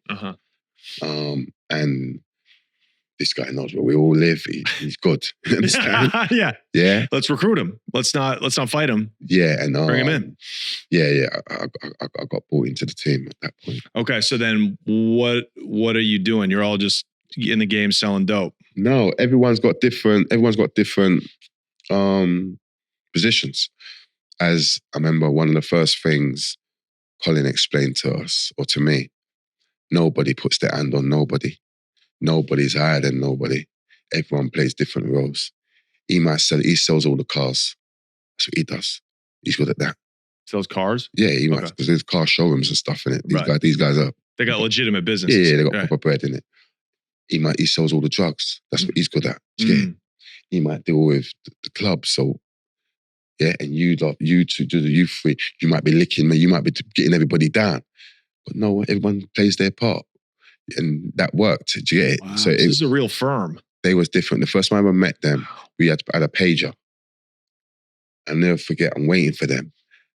And then the pager bleeped and it said, the bus has arrived. And as I saw that, I looked up, I saw them drive past. And that's when I knew this gang was different. Wow. Their brains, I haven't seen an English gang like them since then. That's incredible. Yeah, and they that's cartel. Yeah, they called me the car with no brakes. That was his name for me. Colin. So what was your job? What did they give you? What was your function? Well, I was just there. I was in force. I had the guns, man. I had the fear factor. Which you're such a lovely man. It's hard to imagine you. That was a long time ago. That was before the 17 years, 11 months that I spent in a box. Yeah. Do you get it? So how long did you work as an enforcer? And what did you... We're part of the team and we're doing what we're doing, but obviously my side is a bit, I'm the collection. Yeah, I'm that guy. There's a few of us within the team that, so it isn't just me. What are some of these, what's some of the things you got to do? Whatever, man. It could be hurt somebody, it could be collect something. But they wasn't like that. There was more a team of the way they was doing their thing at that point. It was like, because they had the connect. There was a point. They'd have two space cruisers and we're driving, and they just roll up on man, just throw them boxes. All them 2 boxes. They just wanted people to move their food. Right. So they would just give people work on the strength. Yeah. Yeah. So I think like. And were they dropping off boxes or kilos in the projects or all over? Like what was there? All over. Okay. All over. Yeah. That was one thing they would do. And there was another, they would also look after everybody who was in jail. So we'd go on the rounds to everybody's girlfriend or whoever's going to visit them to drop their money, their parcels. He done things properly, this guy, do you get it? Love over money, do you get it? That's the name of the team. So you're doing everything that needed to be done, right? Going to pay off somebody's girl whose man is in prison. With that, I would just be in the vehicle. Yeah. Do you get it? But that was a regular thing every week. Right. So your security, it sounds like you're mostly security because at that high a level, you don't usually have to commit a lot of violence. No, yeah, I'm there. I'm the guy who would just shoot you anyway at that point. Yeah. And there's a few other guys in the team like that who would just, that's our jobs, but we're not going to talk about that. Our job is, we're at war. So at that point, then we're in a full war with Tottenham at that point. Who's Tottenham? Tottenham and Stonebridge. Yeah? So basically from Tottenham, you got a guy called Mark Lambie, who is one of the most notorious gangsters the country's ever seen, they say. And we end up in war with him and his boss who got killed, RIP. And yeah, I remember going over to, just to show you what it is, this is 1997. I've gone over to Stonebridge. I shouldn't be over there. What part of the city is that? That's West London. Okay. Okay. You guys are East boys, Easties. Yeah, we're in East. I'm from South, but I'm with the East team. And I shouldn't have been over there because their boss got dropped the day before. But it wasn't me enough to do with me, so why wouldn't I be over there? However, because of my affiliation, I shouldn't have been there. Does that make sense? So I'm over there and I've gone to see this girl, Lisa. Beautiful girl. Shouldn't have been there. But I haven't got no gun. The only guns are the Mac 10s, okay? And Colin, there's only two. And two's like, yo, these two guns are for the safe house. It's for everybody. None of us can't be running. It's to protect that. I went over there anyway. So I've gone to this house and gone upstairs in the lift, gone inside, and there's a red flag straight away. There's a girl there, another girl. This other girl, her boyfriend, is an op, someone I don't deal with. And she's proceeding to ask me about the red BMW with the cream leather interior that I've never bought to West London in my life. Yeah? And then she's talking about this car, it was following this guy and who got shot dead, the boss, which is total rubbish because it had never been over there. But I'm hearing enough to know, yeah, I shouldn't be here because you're just talking a lot of, do you get it? And then she asked me for a spliff. And I didn't have the weed, it was in the car. Generally, I had the weed in the car. And she kept trying to send me upstairs to get weed. Nah. Anyway, I took my girl out of the room and back into the bedroom. I said, what the f*** is she doing there? She said, I don't know, she just turned up today. I ain't seen her for a few years. I'm like, cool, I'm off. As I came out the front room, I've caught her like that with the phone. We've locked eyes and she's putting the phone down. The other girl, yeah? Red flag number 25, I think, by that point. She's like, go get the weed, man, go get the weed. I said, no. What are you doing? And I was just calling a cab. I'm paranoid, innit? Yeah, even more. I'm paranoid now. Understand? Right. Yeah, super paranoid then. We phoning. And then we're coming down. I told her, listen, I ain't gonna get no weed from up there. I got weed in the car. Her cab's come, let's go. So we've gone down in the lift, come outside, look that way, the cab's there. I've gone that way to my car. I was driving an MR2 then, the night rider ones with the lift. I've opened up the passenger side, gone in, I've dropped the keys down by the handbrake. I've gone, touched the keys and then gone further down. I'm moving nervous, innit? Something's telling me something ain't right. Stepped up, who's come through? Mark Lambie, Malik, D. They've come through, they've looked right, they haven't looked left, they've looked right at the car, the cab first. That split second, I'm like, if I had a gun, they'd be dead. That split second, bam, you're gone. They've looked my way. He's like, what, go on? I said, what, go on, family? Been looking for you, you know. He's like, I've been looking for you, blood. His pal said, burn him. That means kill him. Goes, burn him. So he's popped off the machine. Ooh. Through the passenger side at you this way? There's bare cars in a row. Boom, boom, boom, boom, boom, boom. There's all cars in a row. Yeah. I'm here, got the door open, keys stuck, come back out, boop, door shut again. I'm here, seen them. I'm by the cars. Yeah. So he's let it off, but he's an amateur. Yeah. He fluffed his lines. He's got the gun on full auto. So from he's touched the trigger, they've all come out. Yes, I've run, I'm in the corner, but it's bare blood. At the time, I didn't know, I thought I got shot in my fingers. But he ain't got no bullets left. I don't know this. I'm saying, pussy, you're dead now. You're dead now, pussy. And I've gone, but I haven't got nothing. He's just back. I've cut, I'm gone. So I'm running along the notorious Stonebridge Park estate. He's following me. I'm like, dickhead, keep running, you're done, keep running. So I've looked over my shoulder, he's looked over his shoulder. His two friends haven't run with him. He's on his ones. I'm like, dickhead, you're one up. Keep coming, you're dead tonight. Anyway, he's turned around and bolted. Gone about his business because it's one up. He ain't got no bullets. Right. The gentleman is running and he knows he's about to get done in. Yeah? Because his friends ain't there. He's gone where he's gone. I've carried on running, I swear, for another minute. I've jumped over a random wall. I'm in the garden. Boom, I've kicked off the back door. I'm in someone's kitchen. It's a black guy, and black guy's about maybe 55, 60. The son's like 30. I know the son. I met the son about 2 days ago for the first time ever with the same guy who's just chasing me. You're lying. Bible. The same guy who was chasing me. The roads know this. This guy, everyone's on the road. There's no one, everyone ain't dead and no one can't come for. Yeah. Boom. He's like, what, go on? I'm saying, yeah, the East man, them try to get us, blood. Wow. He's like, yeah. I said, yeah. So we're there. We're talking, boom. There's bare blood. The dad, where you going? Dad's trying to go upstairs. The son's took the phone. Like, where you phoning?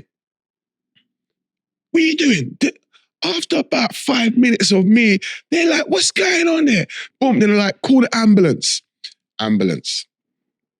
I said, listen, there's about 20 men dead outside, 15 wounded, gunmen running everywhere.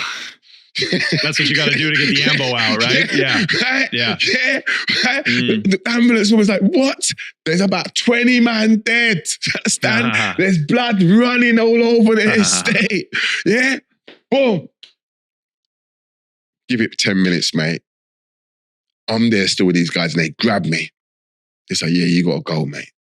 Yeah. So I'm dictating too much. Where are you going? Where are you going downstairs for? Who are you phoning? Why is... Yeah, excuse me? This is my house. Struggle threw me out. Bare blue lights. It's the only time in my life I've been so glad to see police. I just see bare blue lights. I feel like Superman. I survived. Said, yeah. I got shot, but it's all cool. It's just on the fingers. Yeah. All cool. So what happened? I said, 3 guys tried to rob me, gave 3 fake names. They robbed me, took me watch. Boom, boom, boom. It's all cool. Stand down. Everyone can go home. Tell the ambulance, where are they? They said, the ambulance is around the corner. Gone round. They got my car sectioned off, so I can't take my car. Did they shoot the windows out of the car? Or they just hit the side of it? No, it's the side of it. Okay. It had about 4 holes in it. Yeah, about 4 or 5 bullet holes in it. So then the girls come downstairs, because she's there, ain't she? Right. I'm like, you little bitch. That bitch who set you up. Yeah, the one. But she's like, nah, it wasn't me. Nothing to do with me. I didn't know nothing. Sure.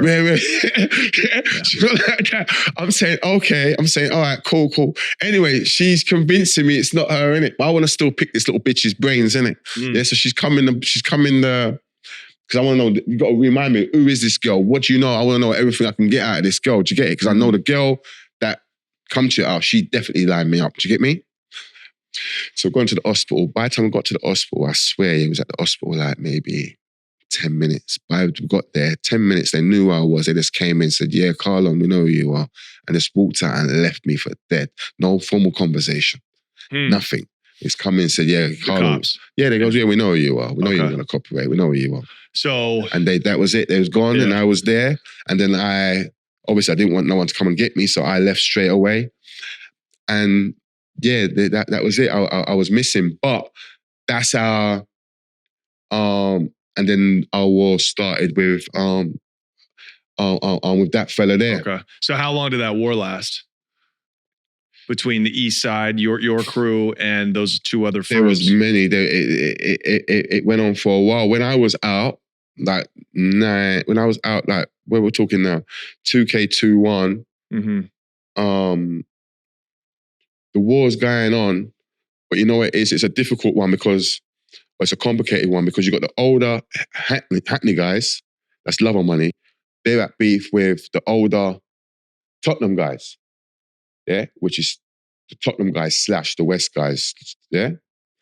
However, the older Hackney guys are always also beefing the younger Hackney guys, who are also beefing, and the younger Hackney guys are beefing the younger Tottenham guys. Right. So it was mad, whereas the Tottenham guys are all united.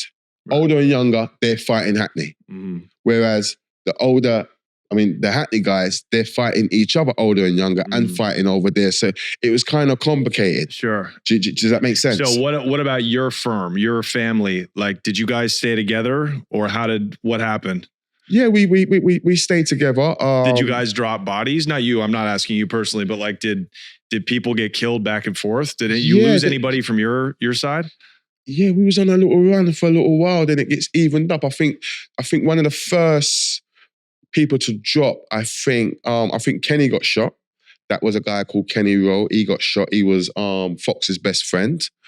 Fox was in jail when he actually joined the team, and he had a kind of relationship with Lambie, and he saw Lambie, and they was perfectly cool. And then he saw Lambie again about 4-6 weeks later when Lambie's boss had come home, Sutty, and he tried to speak to him again. He's like, "Who are you talking to, dickhead?" So Kenny's like, "Huh?" Thinking, and they fell out. Anyway, cut the story short, Kenny's just like, "You're washed up," because Kenny had money. Yeah, he had a lot of money. You know? He used to handle the drugs for love of money, whereas they didn't have any money. Do you get it? Mm-hmm. Anyway, they shot Kenny. He got a piss bag. Yeah. Oof. Yeah, they shot Kenny for no reason. Then that kind of started the war. Then. So it doesn't sound, sorry to interrupt, it doesn't sound like this war, because these are all rich guys. These are all big time drug crews. It doesn't sound like they're going to war over turf or drug profits. It sounds like it's all personal grudges. No, Am I right about that? Stage, no, there's different stuff going on. But with this particular guys, they got money. They got the love of money got their money up by doing robberies first. They used to rob vans and stuff like that. Yeah? Well, so did you though. They're cool, but they was doing like the big vans. Yeah. Do you get it? Then they've gone on to the kilo world. But they've still got their guys who are doing what they're doing on the road and whatever. This is about respect, and this is about basically standing up for themselves, because they didn't really want to war with nobody because they've got money. Yeah. But they're broke over the other side. And because his gangster friend came home, he basically wanted to see, some people want to see how far they can push it. Yeah. He ended up getting shot. And then give it, I don't know, maybe 6 weeks, 2 months, don't quote me on that. They went back over to West London and they got a drop on them and they went to go in. You had to pull the door. So they pushed it, that's alerted them, and Mark is able to run through the back and get through some window, and someone else was shot. Yeah, the person who was with, I believe that guy wasn't killed, he ended up in a wheelchair. Okay. So it's a mixture of things. I mean, certainly like drug robberies, as you say. Like no, robberies are gone. This is now love of money. They're selling kilos of food. No, of course, but I think like I'm just trying to figure out why this all starts. This all sounds pointless and retarded. It makes sense. Killing somebody in the drug game makes sense with a guy like you who's just stuck up some guy for his food, and he comes back and tries to kill you, and that causes two crews. That makes sense to me, right? I think those guys, that beef is something that they didn't want, but it's happened because basically just being ignorant. Right. Because that's that's Kenny, that's Lambie. They spoke 6 weeks ago. Their baby mothers are good best friends. Right. They're from different gangs. But there's no issue. Mm-hmm. How you doing? Cool. All right, cool. Boom. Fast forward 6 weeks later, Lambie's boss has come home, who's a hothead. So Kenny's seen Lambie at a rave. Well, go on, you mean? Who you talking to? Okay. Kenny's thinking, who's this broke dickhead talking to? I was talking to you 6 weeks ago. What's this? His boss, who doesn't know him, doesn't know nothing, is just shocked because that's what he's a hothead, just shot him. So they've got no choice but to get involved in this war now. Right. And that's how that particular war started. Whereas there's a lot of different little things that took place, but what else can they do? Their guy's been shot. Yeah. So he went back to, obviously he wants to kill them. Yeah. And then it just went back and forth from there. Yeah, then, it's just kind of like ignorant, criminal-minded behavior. That one small little thing, as you say. Yeah, with that particular incident, 100%. Did all these robberies you used to do before you got down with love over money, did those ever come back on you? Because you were known as this like gangster, and when you take somebody's food, you're taking literal food out of their mouth. Did you ever have a target on you? From I believe I did at that time. I don't know. People used to say I was going to die tomorrow. And I used to wake up every morning and I used to say, well, they said today's my last day. So as today's my last day, I'm going to be the baddest God's ever seen today. And that's what I used to tell myself. Yeah, that was your motivation. But they said today's my last day, I'm going to die. Did you enjoy living life like that? I didn't care. When I said I didn't care, I didn't rate them. I didn't think they had the brain power to come close to even tie my laces. I just didn't rate them. I grew with all of them, violated the most of them. So I wasn't really buying it. I don't think you guys are ready.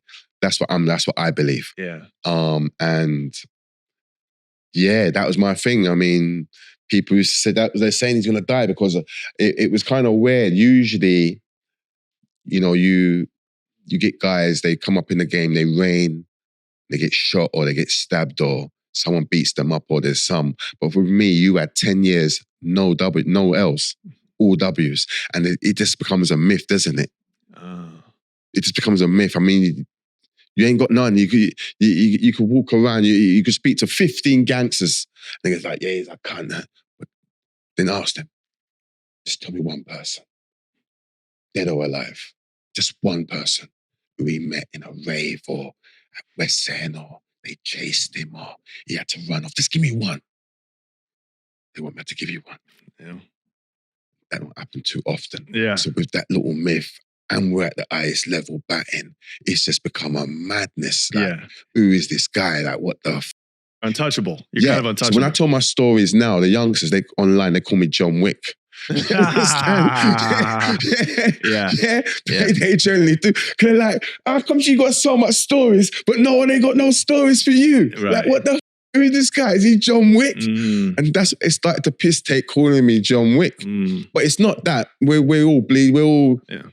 But there's some guys are a bit dumber than others. So you think you just moved smarter, and 100%. that's why you were able to avoid getting killed? And I used to get beaten a lot. By who? My mother. Beaten, tied to a chair, whipped, beaten. Jesus. For the trivial things. She could tell me to go and get her a glass of Coke with ice. Go downstairs, I get the Coke out the fridge, forget to put the ice in, bring it back. By the time I take 2 steps, that's been launched at me. So, but what it taught me is to read body language. Yeah. React very quick. Because she ain't giving no warnings. It's right. Do you know, like that? Which allowed me, when I entered the streets, to switch so much quicker than you. A guy, he wants to air, what do you mean? Are you before he does something? I don't want to hear none of that. I just want to see the body language. Right. And yeah, whereas most guys are waiting for some form of dialogue or a look or something. Yeah. But I'm already there. You're already reacting. Yeah, I'm already there. And that's what kept me alive. That was the key thing. That, like preemptive. Yeah, you already got the joint out. Yeah. I'm just straight from the bat. Like, so you probably didn't like when your mom was abusing you like that, but it really kept you alive later in the streets. 100%. Did you forgive your mother for treating you like that? Or I did. I did forgive her. Because as I said, it was something that I believe kept me alive in the streets when dealing with all these different personalities and characters and emotions and gangsters. So these wars are going on. How do you eventually get out of that? Because you end up going to, before you caught your big bid, your big stretch, you end up, as you were saying, going over to France, and you're dealing with some real traffickers at this point. Explain how all that came about. How'd you get out of the gangster and get up into the real narcotics? I went business? To this girl called Reem, I think her name was actually. God, there's a through line here. There's always a girl with you. You got nice eyes. No homo. Yeah. Yo, why for that? Yo. But no, fun and joke aside, there's this girl called Reem, and she's from Sudan. And I'm very spontaneous, and I woke up. I remember my mum had my daughter. I woke up one morning and said, listen, we're going to go Paris. I want to take my daughter there. So I promised her, innit? So it's like, all right, cool, meet you at Waterloo, whatever. And I had this girl, so I took this girl shopping. And then we went, met them, and we took the Eurostar. Me, the girl, my mum, and my daughter. I'll never forget, my mum looked at the girl's clothes and she said, you bought them for her, innit? She just knew, you understand? Because it was top level, you know, like that. She just knew. And then we got there, we got to Paris, and then they went into the hotel, my mum and the girl, and me and my daughter went to go get some cigarettes for my mum and try to find some weed. Wasn't successful, came back half hour later. The reception told me what room they were in, went upstairs, and there was a guy in there, 2 guys in the room, and my mum's smoking a spliff of ash. So I've looked at the guys, looked at my mum. She's like, yeah, I saw them down in the lobby. I knew they knew what time it was. You understand? Like, all right, cool. They was from Senegal. Yeah, one spoke English, one didn't. And they're like, listen, you got to come out with us tonight. We're going to Magnum. That's the spot. I don't know if it's still there, but the big spot in Magnum at that time, I mean, in Paris was called Magnum. They goes, that's the spot. All the footballers are there. I said, all right, let's go. So we went out that night, me, the girl, and obviously those guys and their team. Mum was obviously with my kid, whatever. Went out to this club and we were raving, partying. It's a vibe. And there was this guy there called Elo Afchuf. Do you remember him? Did you follow football? No. He didn't? No, come on, I'm American, bro. Oh my God. Get out of here with that. You ain't got too American football. I love watching a 0-0 game. Oh my God. But anyway, there was this guy called Elo Afchuf. He was like the Senegalese David Beckham. He had just signed from, I still remember that, RC Lens to... He had signed from RC Lens to Liverpool, which was my team. All right. And we're partying. I remember he knocked over my drink. That was cool. We replaced it. But the girl he's with, yeah. Aisha. Pretty girl, like different. My things are 9.5. His things are 11. Yeah. Remember, so I'm saying to this lady, listen, yeah. Get her number. Understand? Yeah? They're good links, good people. Yeah, we need her number, yeah? Sure. Right? It's all just business, babe, I swear. Cool. So anyway, we had a good night that night, partied, and then 2 days later, after we'd done the Euro Disney thing with my daughter, they're all going back. I've got the girl's number off of, they're all gone. I've called the girl. I'm like, listen, what are you saying? Let's do lunch.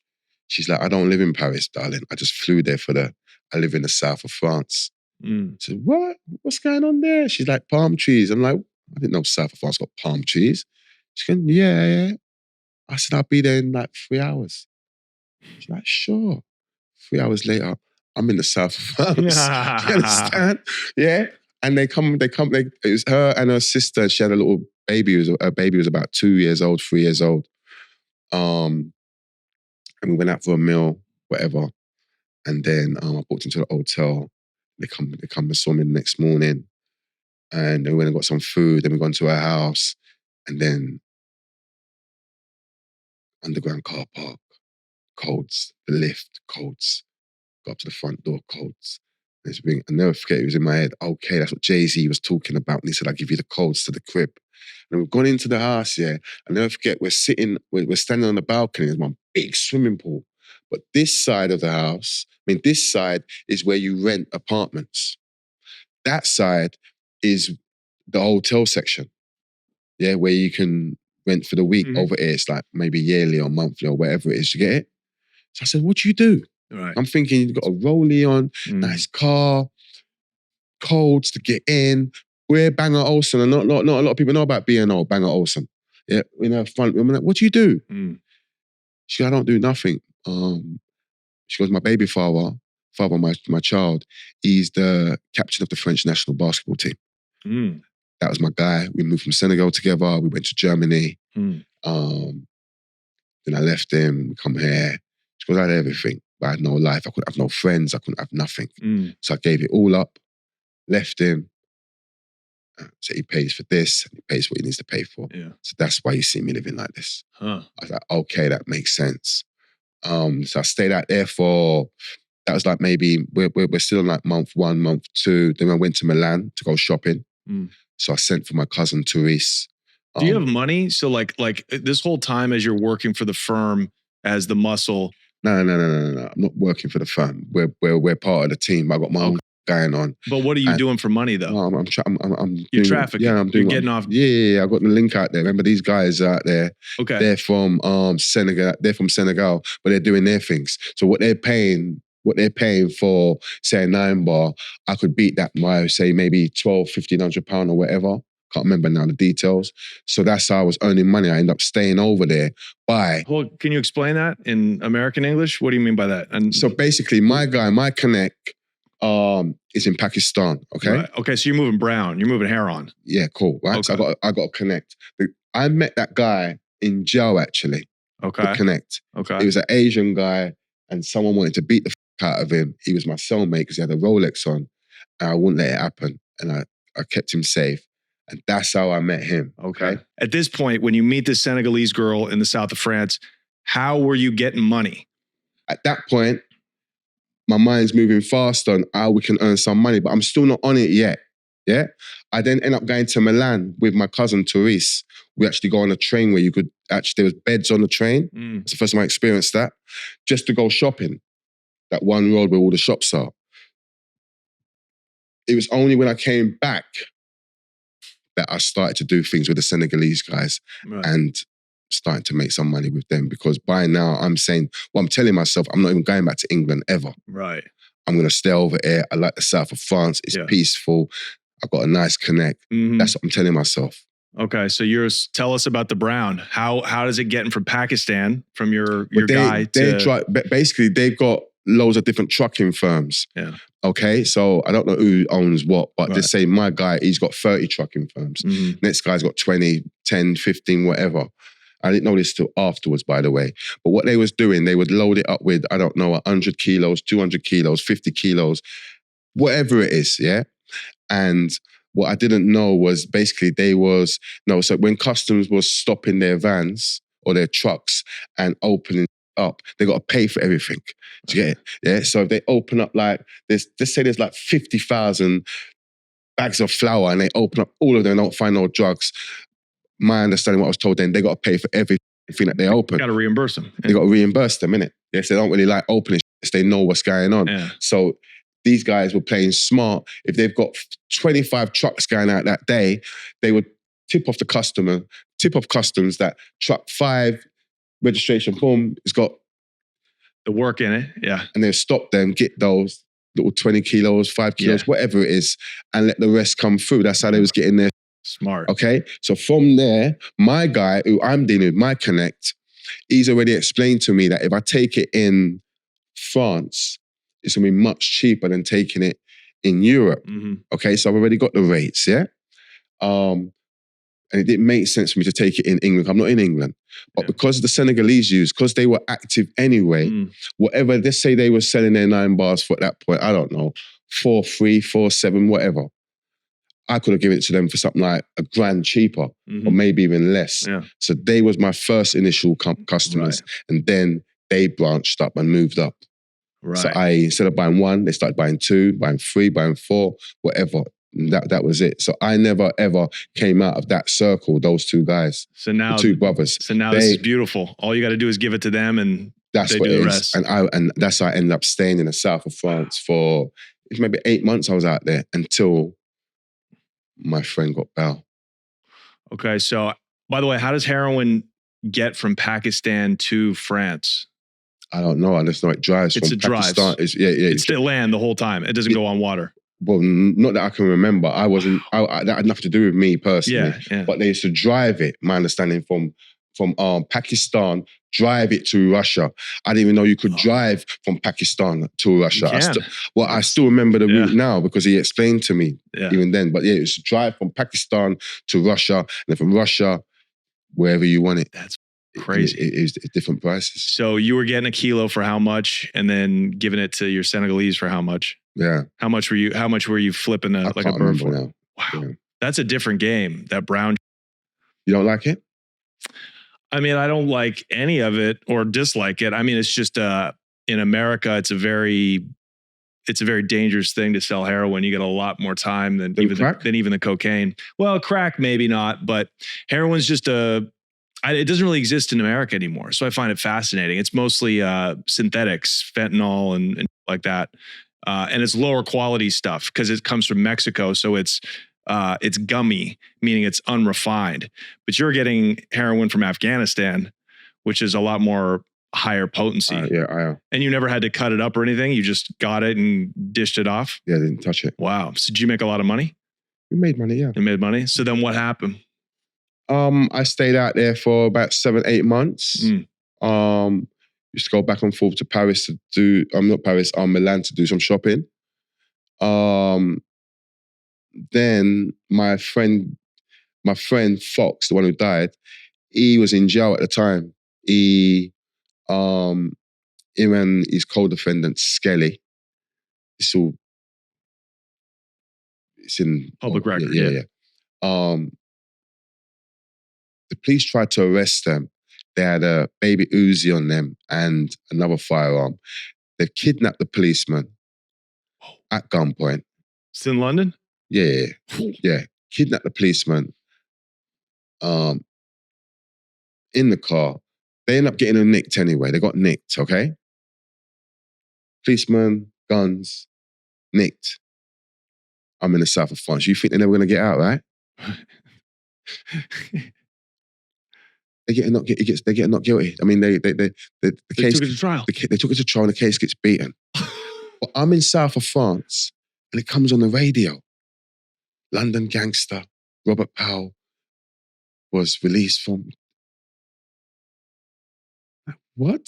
How? Huh? It's the right-hand man. Yeah. I'm packing already. Yeah. Right. On the way back. So when I see him, obviously we met up. I'm like, how did this? And no one ain't gonna believe how it happened, but I'll just tell you how it happened. Because when he came home, he wants 50 grand from his co-defendant. He's just been released. He's telling his co-defendant to sell your Rolex, sell your car, sell your bike. Don't care. I want my 50 grand. They've paid someone. There was 2 guns. There was a Uzi and there's a handgun. Okay? One of those guns went missing. I'm sure it's the handgun from the evidence. Gone. They're like, we need to test these guns. As we're entitled to do. Bring the Uzi and bring the 9mm, whatever it is. They're shuffling around. They can't find the gun. That's how they got out. Abuse of process. Wow. And to this day, do you know how that gun went missing? Well, I know they paid someone 100 grand. I'm not going to say who, but they paid somebody 100 grand and the gun went missing and they came home. His name's Robert Powell. Google it. Gangster. 100 bags. And he had to pay because he didn't have no money. Right. But my man, like, all right, I got this. What year was that? 2-1, maybe 2000. I think they might have got 2000, but they came home 2-1. Okay. It's 2-1. So what were your plans? Because this is the year that you go away, right? Yeah. So how does this all happen? Because it seems like you're living a good life in the south of France. You don't want to go back to this rainy ass rock where everybody's getting killed and all your homeboys are going to prison. You got this nice little heroin racket kicking up. You know, you got a bad Senegalese bitch, queen, sorry, whatever. So why'd you come back? Well, my guy has been released. We got war to do. We got bodies to get. He's just beat the case. He's home. Like, that's the right hand man. Like, we do it. We do this. We got guys that we need to catch. So do you see why that's ego driven? Because you don't have guys you need to catch. You're making money going to Milan and living in the south of France. You're semi-retired. So what happens? I stay over there, and then what happens? They kill my friend over here, or anyone else is connected to the team. The war hasn't stopped. I'm just the most prolific. I'm just the most dangerous. Do you get it? Just because I'm over here doesn't mean it stopped. he's just come out. It's on. We've got people to catch. Do you regret that decision in hindsight? Coming back? Mm-hmm. Yeah. Do I regret it? I don't live with regrets, yeah? And I know that means that I wouldn't have done the 17 years, 11 months, yeah? I don't live with regrets, yeah? I would have definitely I could played rephrase it. Yeah, Would you have played it different? 100%. Okay. Do you think maybe you would have stayed over there? Or I'd mostly stayed there and let him come out to me. Okay. And just took time. But you know what it was? It was so now. Right. We need to get these guys now. You didn't have a lot of time to reflect and think about it. No, we need these guys now. Because you know, sometimes with gangsters, they only understand violence. And you could be the most violent man ever. And when you're quiet for a year or two, they're like, yeah, he's washed. They don't understand till you give it to them again. It's just how it is. And it was that phase, I think, where we was quiet for a little bit. Some dummies who should know better in that life.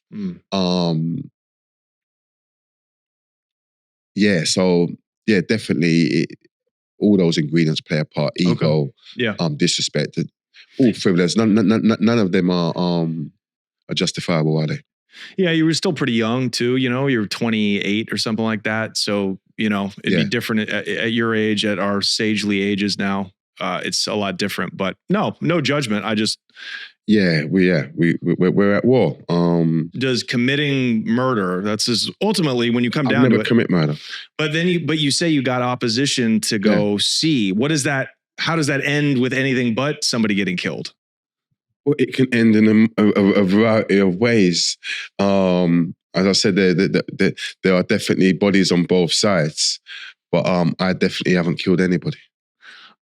But you, aside from that, if two drug gangs are at war, how does it end?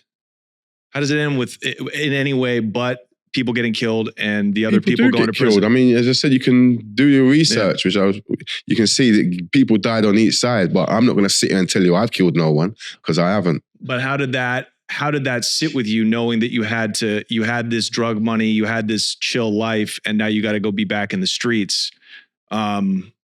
Did you feel from France to come back? Yeah. Did you feel some kind of way about having to go be like grimy again? No, I'd only been over there a few months, and my guy was out, and we wanted to go and find these guys. So I think the question you want to ask me is, did I enjoy looking for these guys? Yes, I did. I did enjoy looking for them because I knew I could find them, and I knew I was a bit sharper than them. And, you know, when everybody, it's a bit different. You know, he's sitting in a car there and I give you a gun and say, yeah, kill him. Anyone can go and do that because the guy's sitting in the car. But if I put you in, you know, you're in, I don't know, a basement. Bristol, you're in Bristol and I'm in London, and we both know it's on, and we've got to start from scratch and find each other. It makes it a bit more interesting, doesn't it? It's like detective work. Yes, it's like detective work. So what happened? Take us through from when you came back to the time when you got locked up. Well, I came back and every day was the same. It's just shootings every day. It's just war. We was finding that we was looking for these guys. We was in Tottenham. We was on Broadwater Farm. We was looking for the main opposition, which at that point was Tottenham guys. And in Pacific, it would have been Lambie. We was looking for one of the youngest up and coming was a guy called Leon Smith, who I've got mutual respect with now. So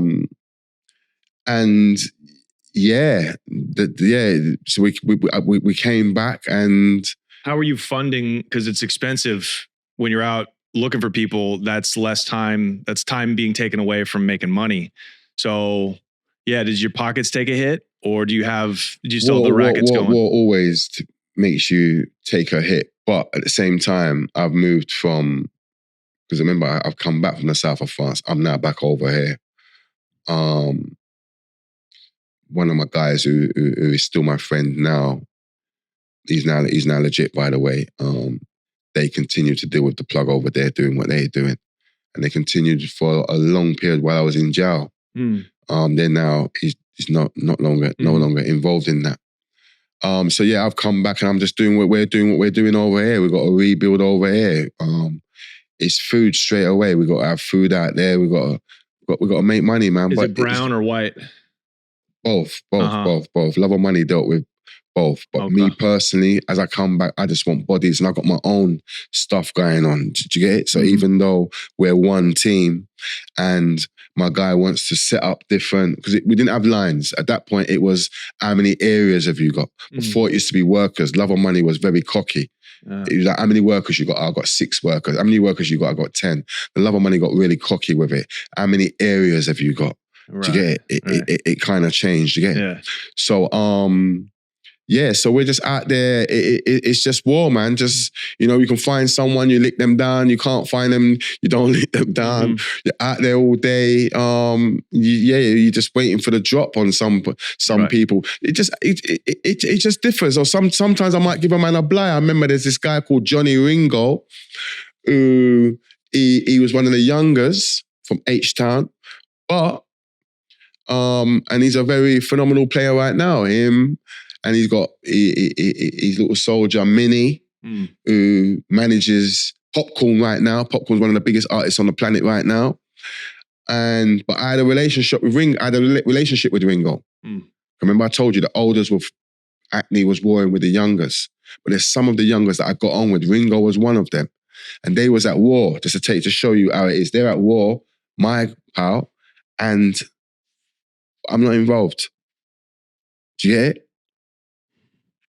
They're talking whatever they're talking. And the reason why I'm not involved, he can handle himself, and they're babies as far as I'm concerned to him. Do you get it? Do you get where I'm coming from? And I was in Brixton at the time, and I needed a parcel. Yeah, some dark and some light and a couple phones. And I called my pal, Fox, and he said, we've hit the mattresses and he's wherever he is and it's long. I'm gonna have to wait a couple of days. I'm like, all that. Got to meet this guy tomorrow. We had someone who worked in the library who was available tomorrow. All someone had to do is go and meet him and we're going to get the parcel. Can't wait 2 days, but my pal's talking a load of nonsense. So I called Ringo. And I'm like, listen, she needs 2 ounces, give her 5 bills, boom, boom, boom, all of that stuff. And the next day the parcel came. And then I asked the guy, like, how did he link you? Because I don't know. And so I asked the girl that I sent to meet him. How did it? Because the girl went to meet him, then she took the parcel to the library guy. And she said he came on his own with his 2-3-month-old little baby in the back of a cab. What? Remember, he's at war with my pal. So I called and said, yo, you trust me like that, bro? He's like, yeah, bro, I know you before then, man, bro. So I called, and that saved his life because it formed a friendship. And fast forward about 18 months, we're all in a safe house in Hackney. This is when I've come back now, the period you're looking for. We're all in a safe house, about 6-7 of us. And a girl comes in and she goes, guess who just pulled up in a cab and gone upstairs? Ringo. Yeah. He's got to come back down, innit? That's how he used to drop his food off. Straight bits, yeah? And I backed my thing. I said, no, man, leave him. Yeah. I'm begging for him. Everyone's looking at me like I'm crazy. So I'm begging for Ringo. So you had honor. You were kind of a stand-up thief in a way. Like if somebody was solid, it didn't matter what side they were on. Like you would you go to bat for them. Listen, that's good. One of the most notorious guys from the other side was a guy called Blue. Okay, he's in Jamaica at the moment. He got deported. But he was Lambie's Cody on that. But we had a relationship. Yeah, we had a professional relationship in terms of he was cut from the same cloth I was cut from. In that period, he was more of a robber. Whereas my guys were more organized and they wanted to kill him. But I didn't want him to kill him because he was cut from the same cloth. But I used to keep catching him loose balling, slide up on him. Yo, bro, why you tighten your game up, bro? Don't let them kill you, bro. 2 months there. Come on, bro. I thought you was the next kid up. That kind of vibe. Right. And then I got introduced to him by his youngers, or my youngers, but his Hackney friends. And yeah, we was cool from there. I even went to his mum's house, and this is why my team wants to kill him. But fast forward to the Old Bailey, when I first got arrested for this, on my last sentence, as I tell in the audio book, they put me on a unit, which is the most secure prison. I don't know if it's Europe, but definitely in the UK. Belmarsh has got a prison within a prison. Did you know that? No, I've heard of Belmarsh though. Okay, we got Belmarsh, and then you got another prison within Belmarsh. All the terrorists go in there, the Cat A's, the double Cat A's, like the police helicopter follows you, you bomb. If someone to bomb Westminster tomorrow, that's where they go, on the unit. So I'm on there, okay? Lambie and Blue are they're downstairs. But I get on with Blue, as I told you. And Lambie was a bit pissed off that Blue's his own man and we speak all day, whereas me and him are in it, you get it? But fast forward, we was going to court and I knew they was going to court. They didn't know I was going to court. So I've got 2 razors in my toothbrush. I've got it cheeked up in my arse cheeks. So I know I'm gonna get a shot at this downstairs today, yeah? So go to court. They don't know I'm coming to court. I've kept it nice and quiet. But I know they're going to court, yeah? And we get to court. And as I say in the audio book, I'm in the toilet. I have to go to the toilet, take the cuffs off. While I'm going to the toilet, I hear voices, familiar voices. It's Mark, Blue, and the next one, C1. And as I said, I shake the raindrops from my pole. Do you get it? Put the double razors in the palm of my hand. Yeah. Stepped out the toilet. Blue's the first one to flinch. He looks at Mark and says, nothing to do with me, my brother. Yeah? C1's baffled, thinking, who the f*** is this? I'm a myth, remember, I don't see these guys. Yeah? Who the f*** is this? That Blue's jumped on the fence. But I said I made a decision. I won't mark where I can do real damage. Remember, by the way, I'm like 6 screws and an SO, so there's 7 screws with me. They've got about 10 with them. Yeah, this is a suicide mission. Yeah, right? Yeah, so cool. I'm saying, Kamikaze. okay. Yeah, I'm saying, you know what? Now, cool. There's only one holding cell. Yeah, so they put me in the holding cells. Yeah, their man have gone up to court. All they got to do is walk up to court, speak to the judge, whatever, and walk back, and it's game on. Not him. He killed my best friend. When I go back down, I'm going to do this. I'm going to do that. Obviously, they come back and said, yo, you can't stay here, bro. Wow. He's up there talking a load of crud. So he's ratting. Yeah, wow. But it wasn't the first time. He'd done it multiple times on me. So were you prepared to slash him if he had gone back into the cell with you? 100%. Wow. You didn't think about like catching another charge? No, I wouldn't care about that. He's one. He at that point, he was one. He can hold that. He deserved it? Yeah, he can. Did he kill partners of yours or people you knew? He not personally, but he was there at one occasion. I don't understand you. You've grown up so much. Why? Because that's like not a thing a person who values their own life, a get money person wouldn't do that. They would give that to like a guy. What do you mean? A get money person wouldn't commit or try to commit another homicide that would get them caught, especially in Belmarsh where you're not even sentenced yet. You know, but I'm not no. I'm not going to commit a homicide in front of 15 screws on camera. Yeah, but you were going to wait till he got in the cell with you. They probably would have figured it out. Yeah, I'm not going to kill him. I wouldn't kill him in the cell. You were just going to touch him up? I just open his face, write my name there a couple of times or something like that. Put him in the corner on his knees, let him sing a rap song or something. That kind of vibe. I'm not gonna. Okay. Yeah. Okay. I'm not gonna, Still though, they could give you another 10 years for that, maybe. Well, maybe. Not really. I don't really think so because there's no cameras in the cells down there, and one of us would have to snitch. And I don't think he could do that. Even though he's a snitch, I don't think he could do that. Well, he snitched to get out of that whole situation. So, yeah. Wow. That makes my palms sweat. Okay. How did you end up there? So tell us about your case. So you're back, you're just living life, moving food, getting money, and you're at war. And war becomes normal after a while, right? Like becomes a normal part of life. So I was already in war, and I'm always in war. Yeah. Like at that period, it wasn't something that phased me. That makes sense. That's what I mean. It becomes normal. Yeah. And then I made a decision to come back when my pal, he's come back, and then someone ripped me off. Can't go too deep because I've got to respect victims and stuff like that. But someone ripped me off for, I think it was either 64, 68 bags. Can't remember what it was, but I got ripped. Yeah. And So how did you take the big fall that sent you to prison for almost 20 years? Well, how did I take the fall? How did they get you? What happened? I ran the trial. So basically, what's happened is someone's ripped me for some money, came back, and I went on a mad suicide mission. Just looking for this guy and kidnapping any person who even had heard of him, let alone worked for him. Yeah, just trying to find this guy, and people unfortunately got caught in the crossfire along the journey. And then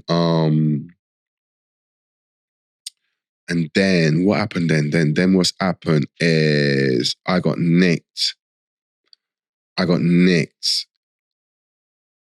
along with two other people, and one of them, I don't know, I got nicked with two other people, and I was bound to come back because I didn't fit the description.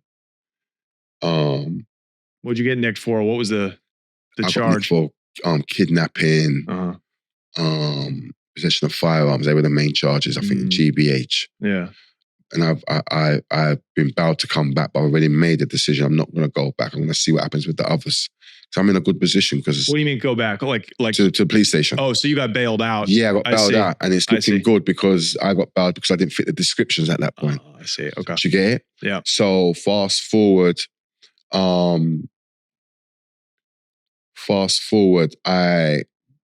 then got into another shooting. I got into another shooting where a man got. Be careful. Oh yeah, a man got shot, and I run. Police are everywhere. He was in Brixton. There was this old man. He was about 60. He had loads of flour, fruits and veg. He just come from shopping. I'm at his door. I'm like, yo, bro. But I give him this £200. I just want your coat and your veg. Oh, let's just looked at the money. He's gone in. He's out, stepped in, took his coat, got me some old app, got his veg, put a vase under it, and just walked out like this while they're all running, and that's how I got away. Then I eventually got nicked for two shootings. There was another shooting in over West London. I'll go too deep into that, but that was just basically straightforward. Someone was bringing some product from Amsterdam, and I invested and didn't get what I was supposed to get, and it went all left. Okay. Him and someone, just went left. So that was it. Then I ended up. I ran trial. I had a trial. At that point, I had Courtney Griffins as my QC, who's one of the best QCs there is. QC is a criminal lawyer? Yeah, well, it's KC now. At that point, it was Queen's Counsel. Now it's King's Counsel, isn't it? And then they changed the date for my trial and said I couldn't have him. And then they gave me some next guy called Jerome Lynch, who had some show on ITV, his own show. How can they tell you what lawyer you can have? That sounds so crazy. Well, I picked Courtney, because he's the best. Right. But then they changed the date, I couldn't have him. Oh, so then he wasn't available. So then there's a selection of maybe 5 or 6. I picked Jerome because he was the best out of the rest.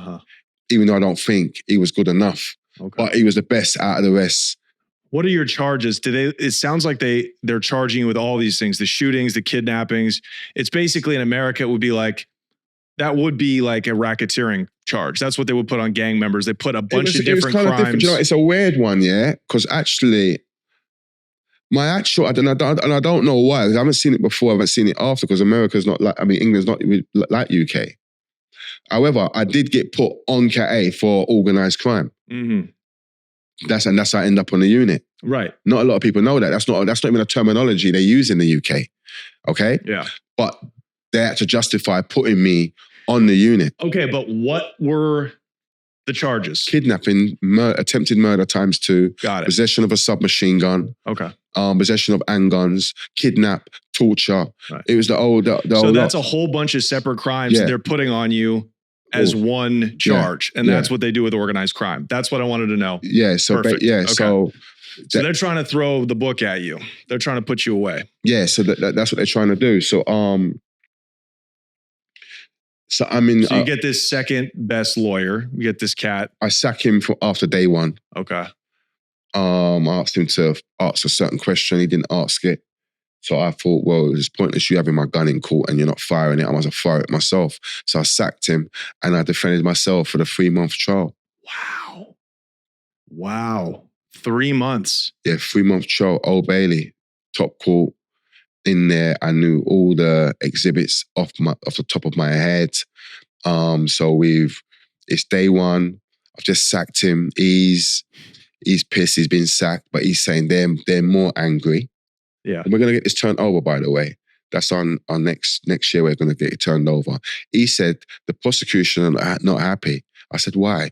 He goes because they know the appeal court is gonna let you walk home with nothing, and that's all he said. And he didn't explain anything more. Yeah, I don't really know law apart from what I've been reading for the last couple of years, and I know my case. Yeah, and then he off.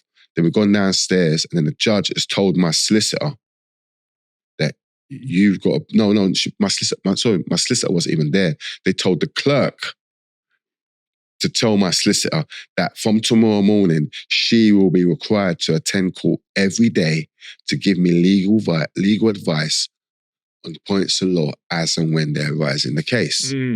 Okay?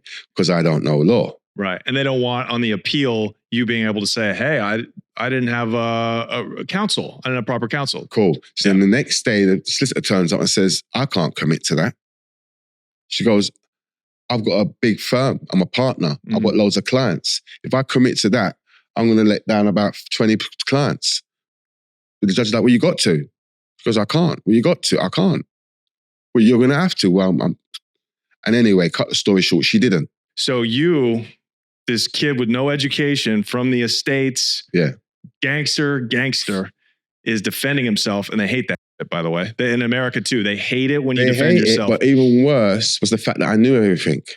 These prosecutors, they usually pick up the case the night before, then they put it down and they got to do another case. So many cases. I knew every exhibit. Right. So I remember there was the main officer, he was giving evidence.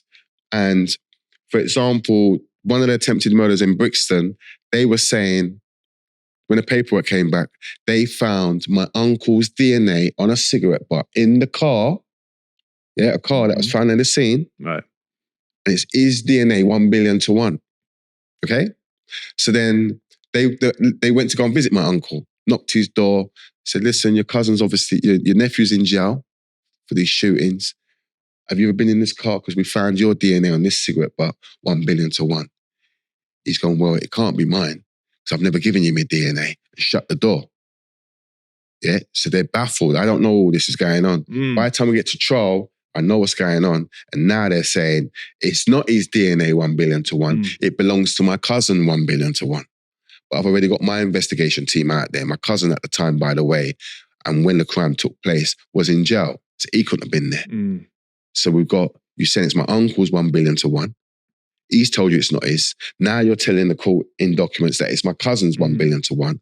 I've got my investigating team to go to Dartmoor, where my cousin was, and get a statement from the governor who could confirm that at the relevant time and now my cousin's been in HMP Dartmoor, and it definitely can't be his 1 billion to 1. So then the officer comes to court, he's there. I'm like, do you know what perjury is? He's like, yeah. I said, explain to the jury.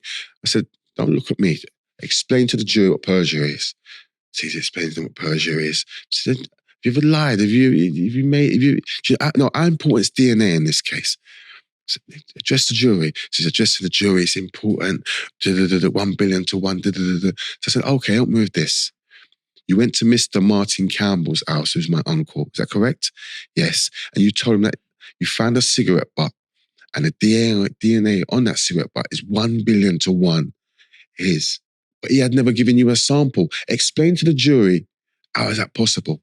So he explained that we made an error, but we went back to the lab and, we double checked and tripled down and it belongs to your cousin, 1 billion to 1, Mr. Dean Martin. I said, yeah, Your Honor, I'd like to introduce this exhibit.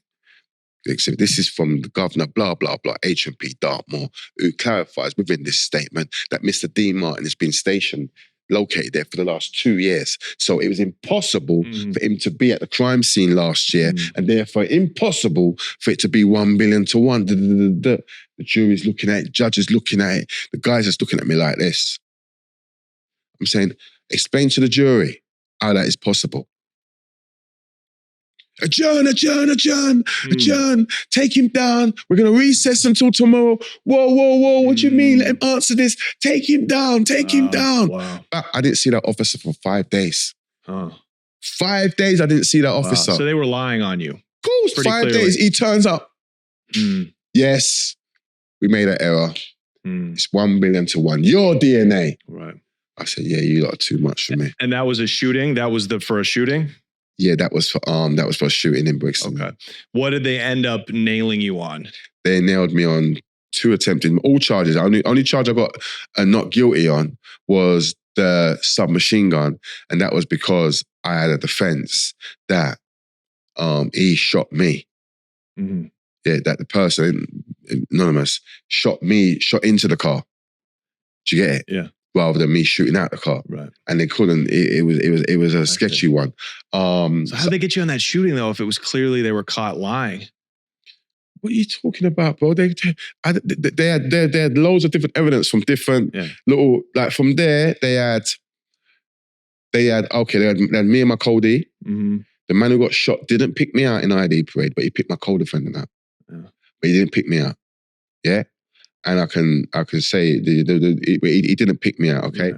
So there was one of the little things in it that they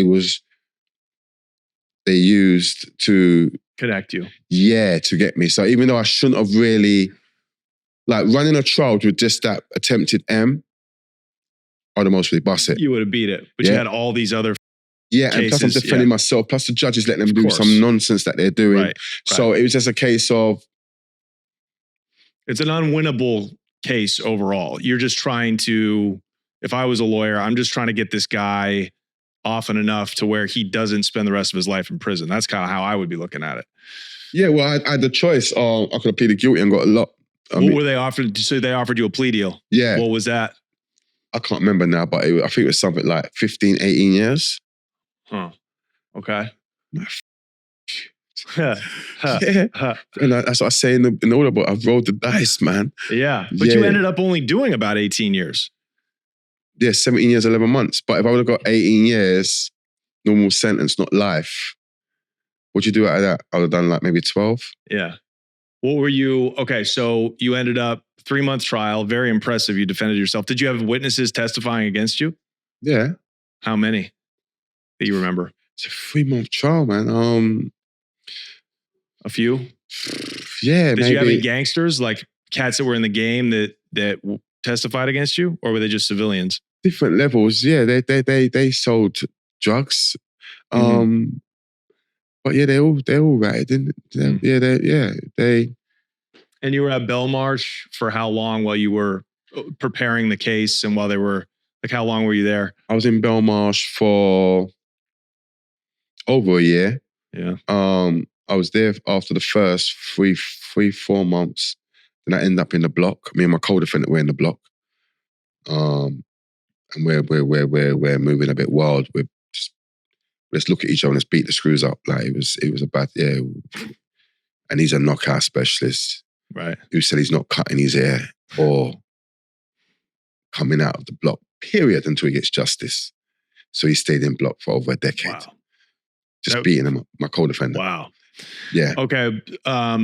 Yeah, that sounds about right. That's how long it takes for these big cases. Yes, it's about a year. So I would say about 3-4 months, normal. Then I ended up in the block. We're in the block together. The whole 3 month of the trial, we was in the block for the whole 3 months. And that's solitary confinement, right? Yeah. Okay. When the whole trial, both of us are in the block. Yeah. Yeah, just fighting them as and when we want. And then when I got found guilty, they put me on the unit. Okay, so you got found guilty. Are you facing life? Yeah. They told me before they offered a deal that if I didn't plead guilty, he was looking to give me a life sentence. Okay. So, but how much time? You didn't get a life sentence. So what was? I did get life. Oh, you did get life. I got 2 life sentences. The judge sentenced me to 2 life sentences. 1 for 1 attempted murder, 1 for the 2nd attempted murder, and he gave me 100 years for all the other charges concurrent. That sounds like an American sentence, It does. bro. Everyone's like, "Oh, why are you here? How did you get back here?" Like, when I told people that's the sentence, some of people are like, "Cap, yeah, that's what he gave me." 2. Are you escaped right now? Are you allowed to? No, I'm no, Wow. but he said all that, and he was like, he went in, the judge. He goes, "The only way you're gonna come home is old age or in a box." Yeah, but then the next line, a lot of people like to forget the next line, unless the psychologists deem it safe for you to do so.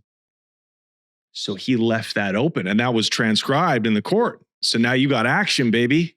I got action. I ain't killed no one. Yeah. First and foremost, I got all killers around me in this high security estate.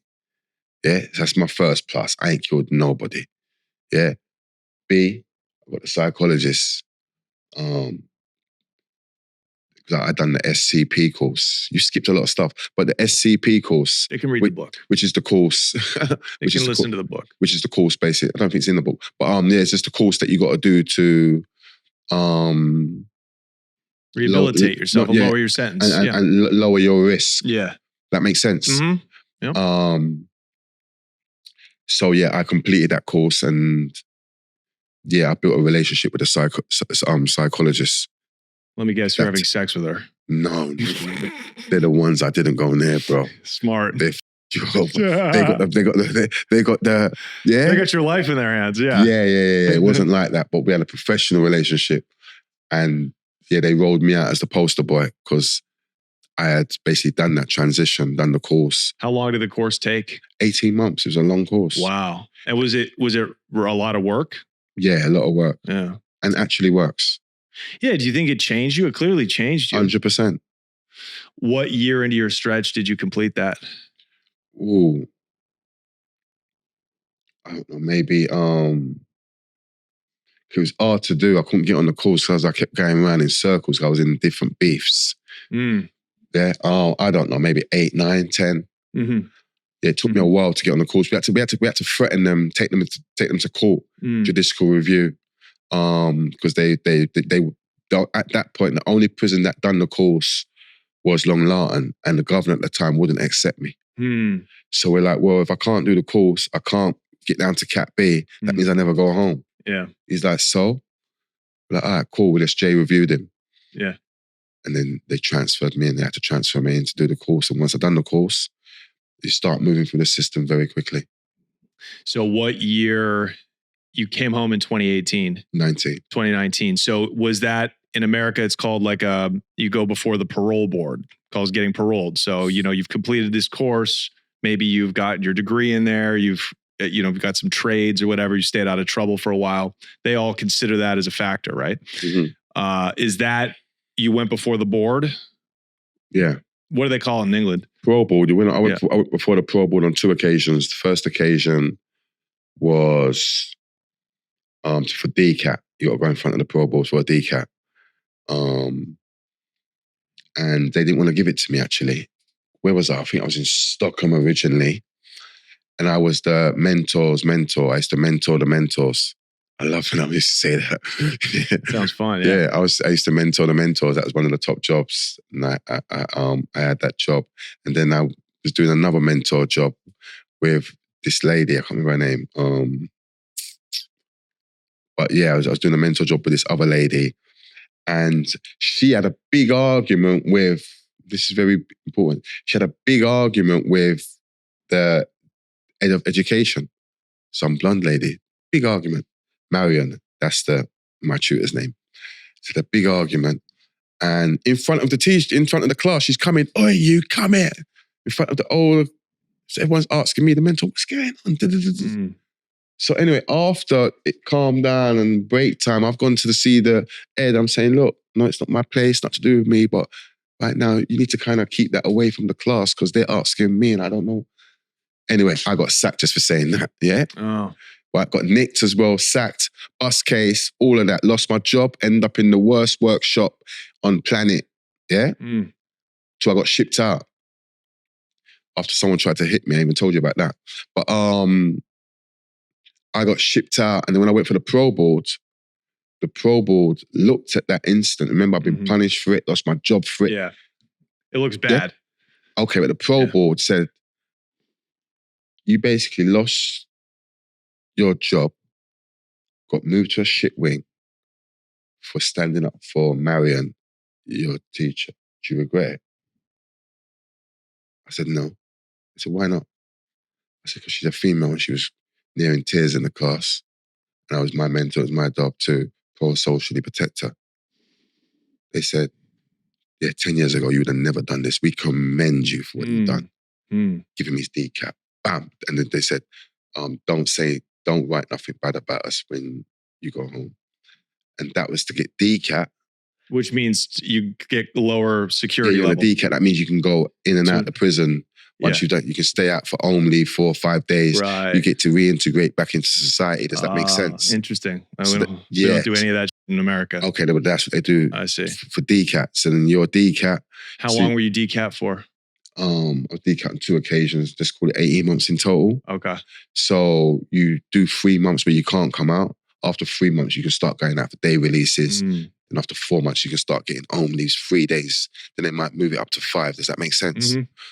So I got my decap. Then I went for my parole board. So I had my parole board coming in December. And I'll never forget, bro. It was November the 1st. Yeah, it was November the 1st, 2018. And we got phones in it. We're not supposed to have phones, but we got phones in there. Yeah. And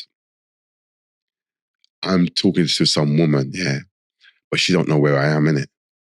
Yeah. But she's very demanding on my time. Anyway, she sent me a picture, whatever, some sexy picture, celebrity woman, still gonna show it to you. Whether you want to put it up there or not, it's still up to you, yeah? Right? And I'm like, okay, cool. And then I put my phone away around 10 to 7 on the 1st of November 2018. 7 o'clock, back doors come off. Yeah? Don't move, da-da-da-da-da. Anyway, they're shipping me out. They shipped me out to HMP, Lewis. Okay? What is that? That's like a closed prison. Okay. So you're out of there, open jail, move you to a closed prison. Move to a closed prison. That was like November the 1st, 2018. I didn't go home till my next parole. I lost my parole that year. I should have had parole 2000, in December 2018. I should have went on parole and gone home. Why was it though? Is it because they found you with the phone? They didn't even find the phone. Just someone kept phoning up. Yeah? Snitching. Yeah, saying I got a phone, he's got a phone. And they didn't even find the phone. But put that to one side. So I didn't go home to 2019. Okay? 2019, October. Wow. That's when I went home. Wow. Got my parole. So it's like 5 years, exactly 5 years to the date. You've been home. Yeah. Wow. How has London changed? How's London in the changed? 18 years you were gone? Yeah, it's changed completely different. Completely, right? Yeah, it's different in many ways. Like you think Chelsea's the safest place. It's not. It's one of the worst places. I was gonna pull you on that one. You think, no, Diddy? You think, yeah, Chelsea's calm, it's a beautiful up. No. What's changed now is these kids will stab you anywhere, rob you anywhere, kill you anywhere, and go to prison the same day. So they don't care. That's why I picked recently, last month, someone got killed outside Arrods. Just 1 road away from Arrods, which you think Knightsbridge, no, because they're desperate for money and they haven't got nothing to live for. It doesn't seem like the drug money has slowed down. Like in the United States, the drug money's really slowed down because marijuana is legal. The cartels have a stranglehold on the drugs coming in from Mexico. There is money in it, but it's not like the old days. Yeah. But here, there's no fentanyl yet. So it doesn't seem like the drug trade has slowed down here like it has in the US. Meaning people are still doing coke. People are still selling weed, still illegal here, right? Like there's money in the streets still. There's no money in America anymore. There is money in the street, but not no serious money from what I'm understanding. It doesn't make any sense. You're just going to go to prison for a long time. So yeah, there are people who make money from drugs, but it's not the way. It's not the way to make money anymore because of everything that comes with it.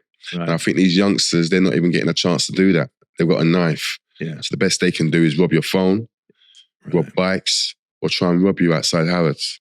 And the killing's basically senseless. Well, they're killing each other and going to prison the same day. Yeah. They're killing on camera and going to prison. What is the point? Yeah.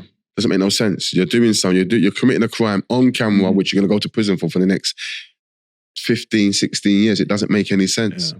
So gangsters like you are kind of the last of a generation. In terms of, there's a few about, but in terms I'm of... saying youngins coming up are not moving like you guys moved back in the day. No. We was more focused on trying to get money, trying to stay out of jail. I'm not saying we wasn't reckless because we were super reckless, but we had much more brains than this new generation in terms of them just wanting to do things and go straight to prison. It doesn't really make any sense. But yeah, that's why we had a meeting last week with one of the Labour executives, Phil McCauley, regarding a new anti-knife project that myself and my team, my professional team, about to lay out. And good for you. Yeah, the Prime Minister, he's just rolled out a new project with Idris Elba, in which they state within the next 10 to 15 years, they want to stop knife crime. I'm like, that don't make no sense. I mean, do you know how many people would die between now and in 15 years' time? These guys are dying every day. But yeah, we've come up with a nice... That's good, man. A nice project. And you're like this entertainer, screenwriter, playwright, all this amazing stuff's happened in just 5 years. So what I want to do is, because we're going to switch over and we're going to talk some more on the Patreon, the bonus episode, but I want first to plug your audiobook. I want people to go get your book. Yeah. Okay, and any of the holes, any things we didn't talk about are going to be in that book. So tell them, plug your socials, tell them where to get the book, tell them where to find you. Yeah, you can find me on social media, obviously. My full name, Carlon Robinson, obviously. Yeah. I got 2 audio books, A Product of My Environment, book 1 and book 2. I've got a critically acclaimed play called Every Coin. You can find all of that on the GCM ENT group /online website, which is my website channel. The links will be, you'll put the links out there, right? Yeah, of course. And yeah, I'm also the producer of a new reality TV show called Cancelled. Tell us what that premise is. That's cool. I want to see that come to light. Yeah, well, we shot the TV pilot last year. Yeah. I raised 150 grand in total. And we shot the TV pilot in a place called Lichfield, where we had 12 of the biggest influencers off of YouTube. And not YouTube, sorry, TikTok. No one had really done that before, getting all of the TikTokers together in one space. And we also, so the winner was going to get £25,000 worth of shares in the Banksy Valentine's Day Massacre painting. Basically, the person who bought it paid $1 million for it, and they came up with the idea to fractionalize it. Right, which they're doing. Yeah. Using my show and the influencers to give it the PR that it needs, because it's going to go out to millions of people, right? Yeah. So the winner ended up getting 25K worth of shares and £10,000 cash. We got millions of views. It was really, really exciting. And then since then, fast forward, we've now linked up with a new brand, which you know of. Yeah. We're going to go to the fight this weekend. Yeah, amazing. Get the fights, bro. Yeah. So I can say it because it'd be out then. Yeah, so we've linked up with MTGP, which is Muay Thai, with Philip and Calvin. And yeah, they came in and we joined forces with those guys. And Now we're at the sharp end of negotiations to do episode 1. We've also got our own social media platform. Fortunately, the billionaire, he had built that platform maybe 5 years ago. So where they've jumped into bed with us, not literally, no diddy. We've been able to basically do a deal where we license the codes. Yeah. So we've got our own social media platform, which is great. We can't get cancelled, etc., etc. And yeah, that's it. We got cancelled here. We got cancelled in the US. There's a US cancelled. Nice. Magnus Fines, he's our US partner.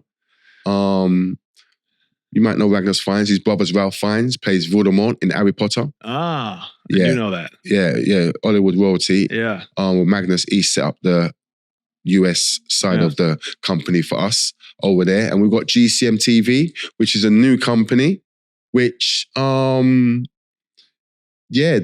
the company we're trading from now. And the company that's going to own the social media platform. So that's it, really. Isn't it wild to like look back on your life, all those years spent in prison, all those years spent, there's so much in the street, right? Look what you did in 5 years. You know what I mean? Just 5 years. Like that was like less than a third of the time you did in prison. I actually went back. You went back to the prison? I went back. I've been home 3 years. And let me tell you why I went back. Oh, wow. I had a tag on my foot. Okay? Yeah. Never told this story either. I'm telling it. I had a tag on my foot. GPS. They knew where I was all times. Smart. Yeah? No, they put it there, not me. No, I know. I would have done the same thing. Right? They're like, you've come home after 17 years. Right, put a tag on this foot. Yeah. Right? So they got a tag on, that's fine. And they put me in a bell hostel. They put me in a hostel in Brighton, okay? My ex, I haven't spoke to her in a year by the time I come home. I'm with someone else, okay?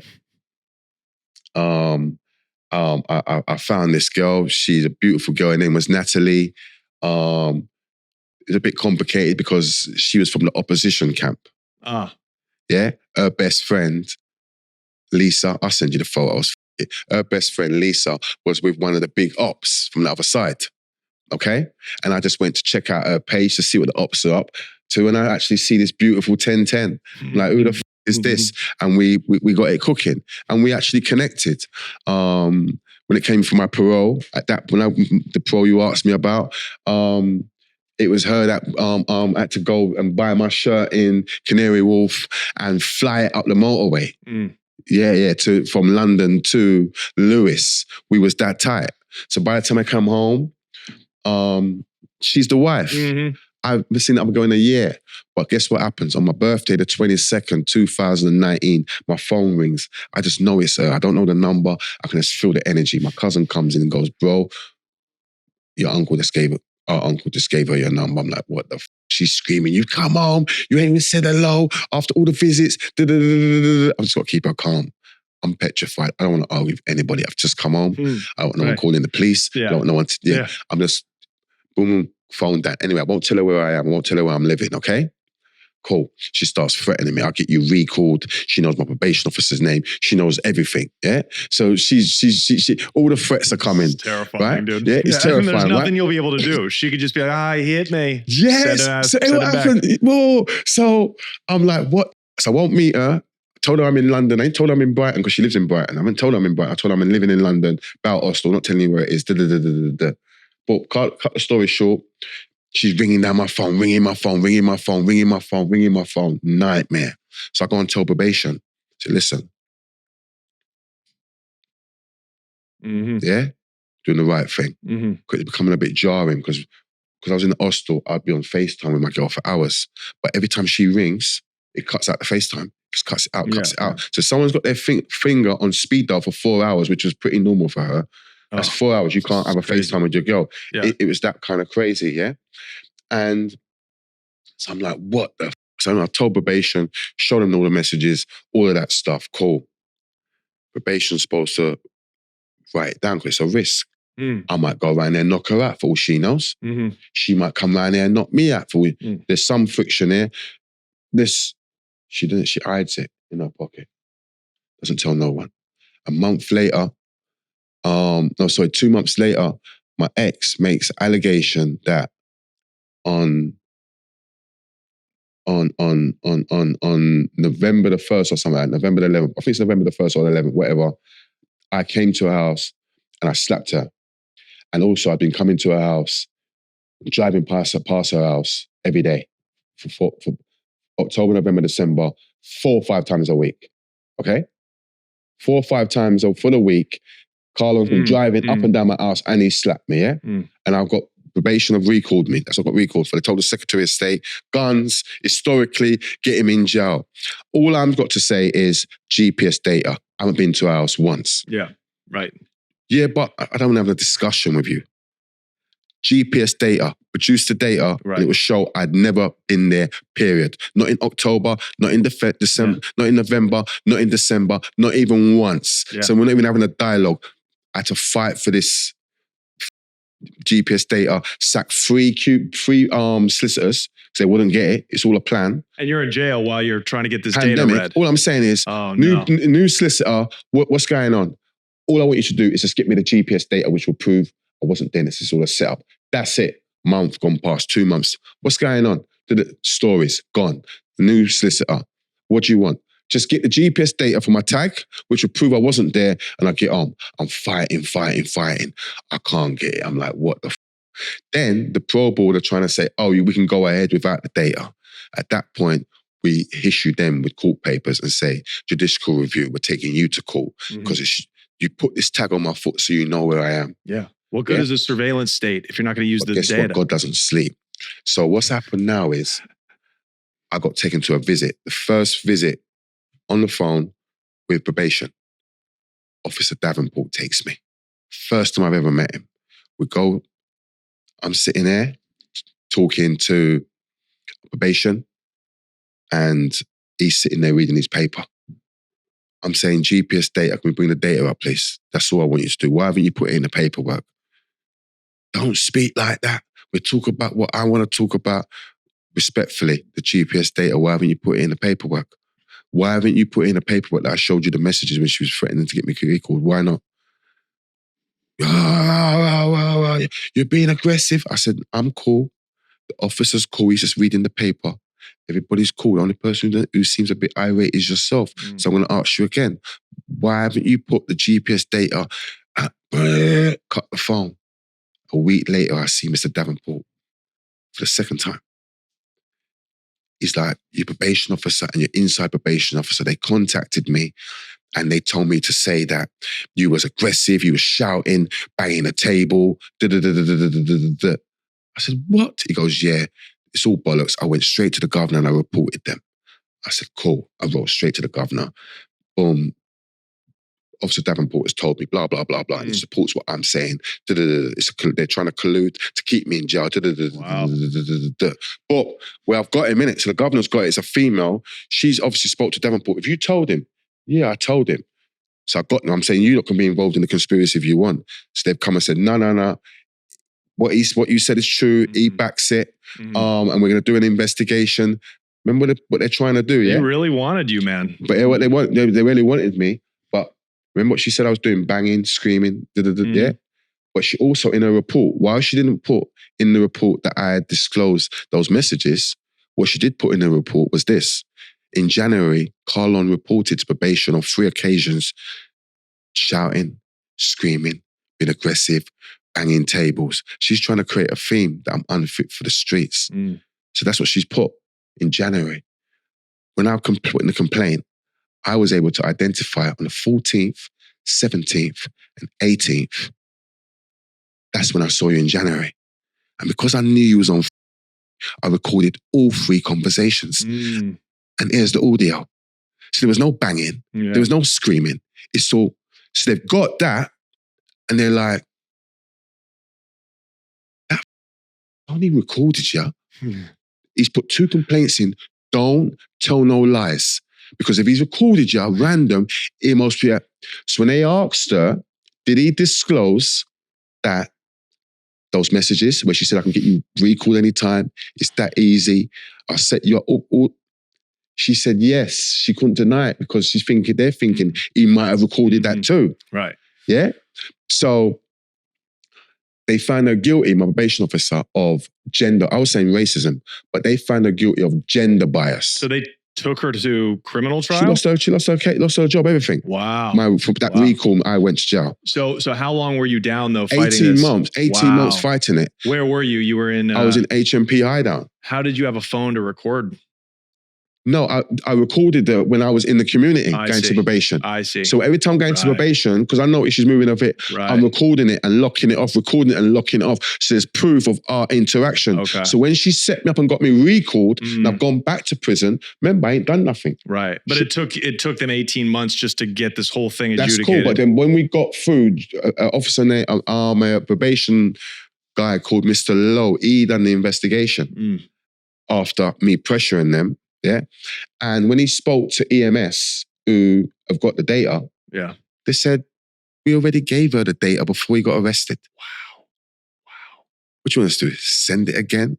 It's all on file, but we can send it again if you want. They already had it. She had it before I even got recalled. So when she was telling the Secretary of State, his ex has made an allegation, and historically he's involved in firearms, and I can't manage him out here. She already had the GPS data, which proved I was not there, did not go there, period. But she hid it. So obviously she lost her job for that. Yeah, I mean, you should probably go to be held criminally liable because you lost another 18 months of your life. But they don't do that yet. They don't hold prosecutors.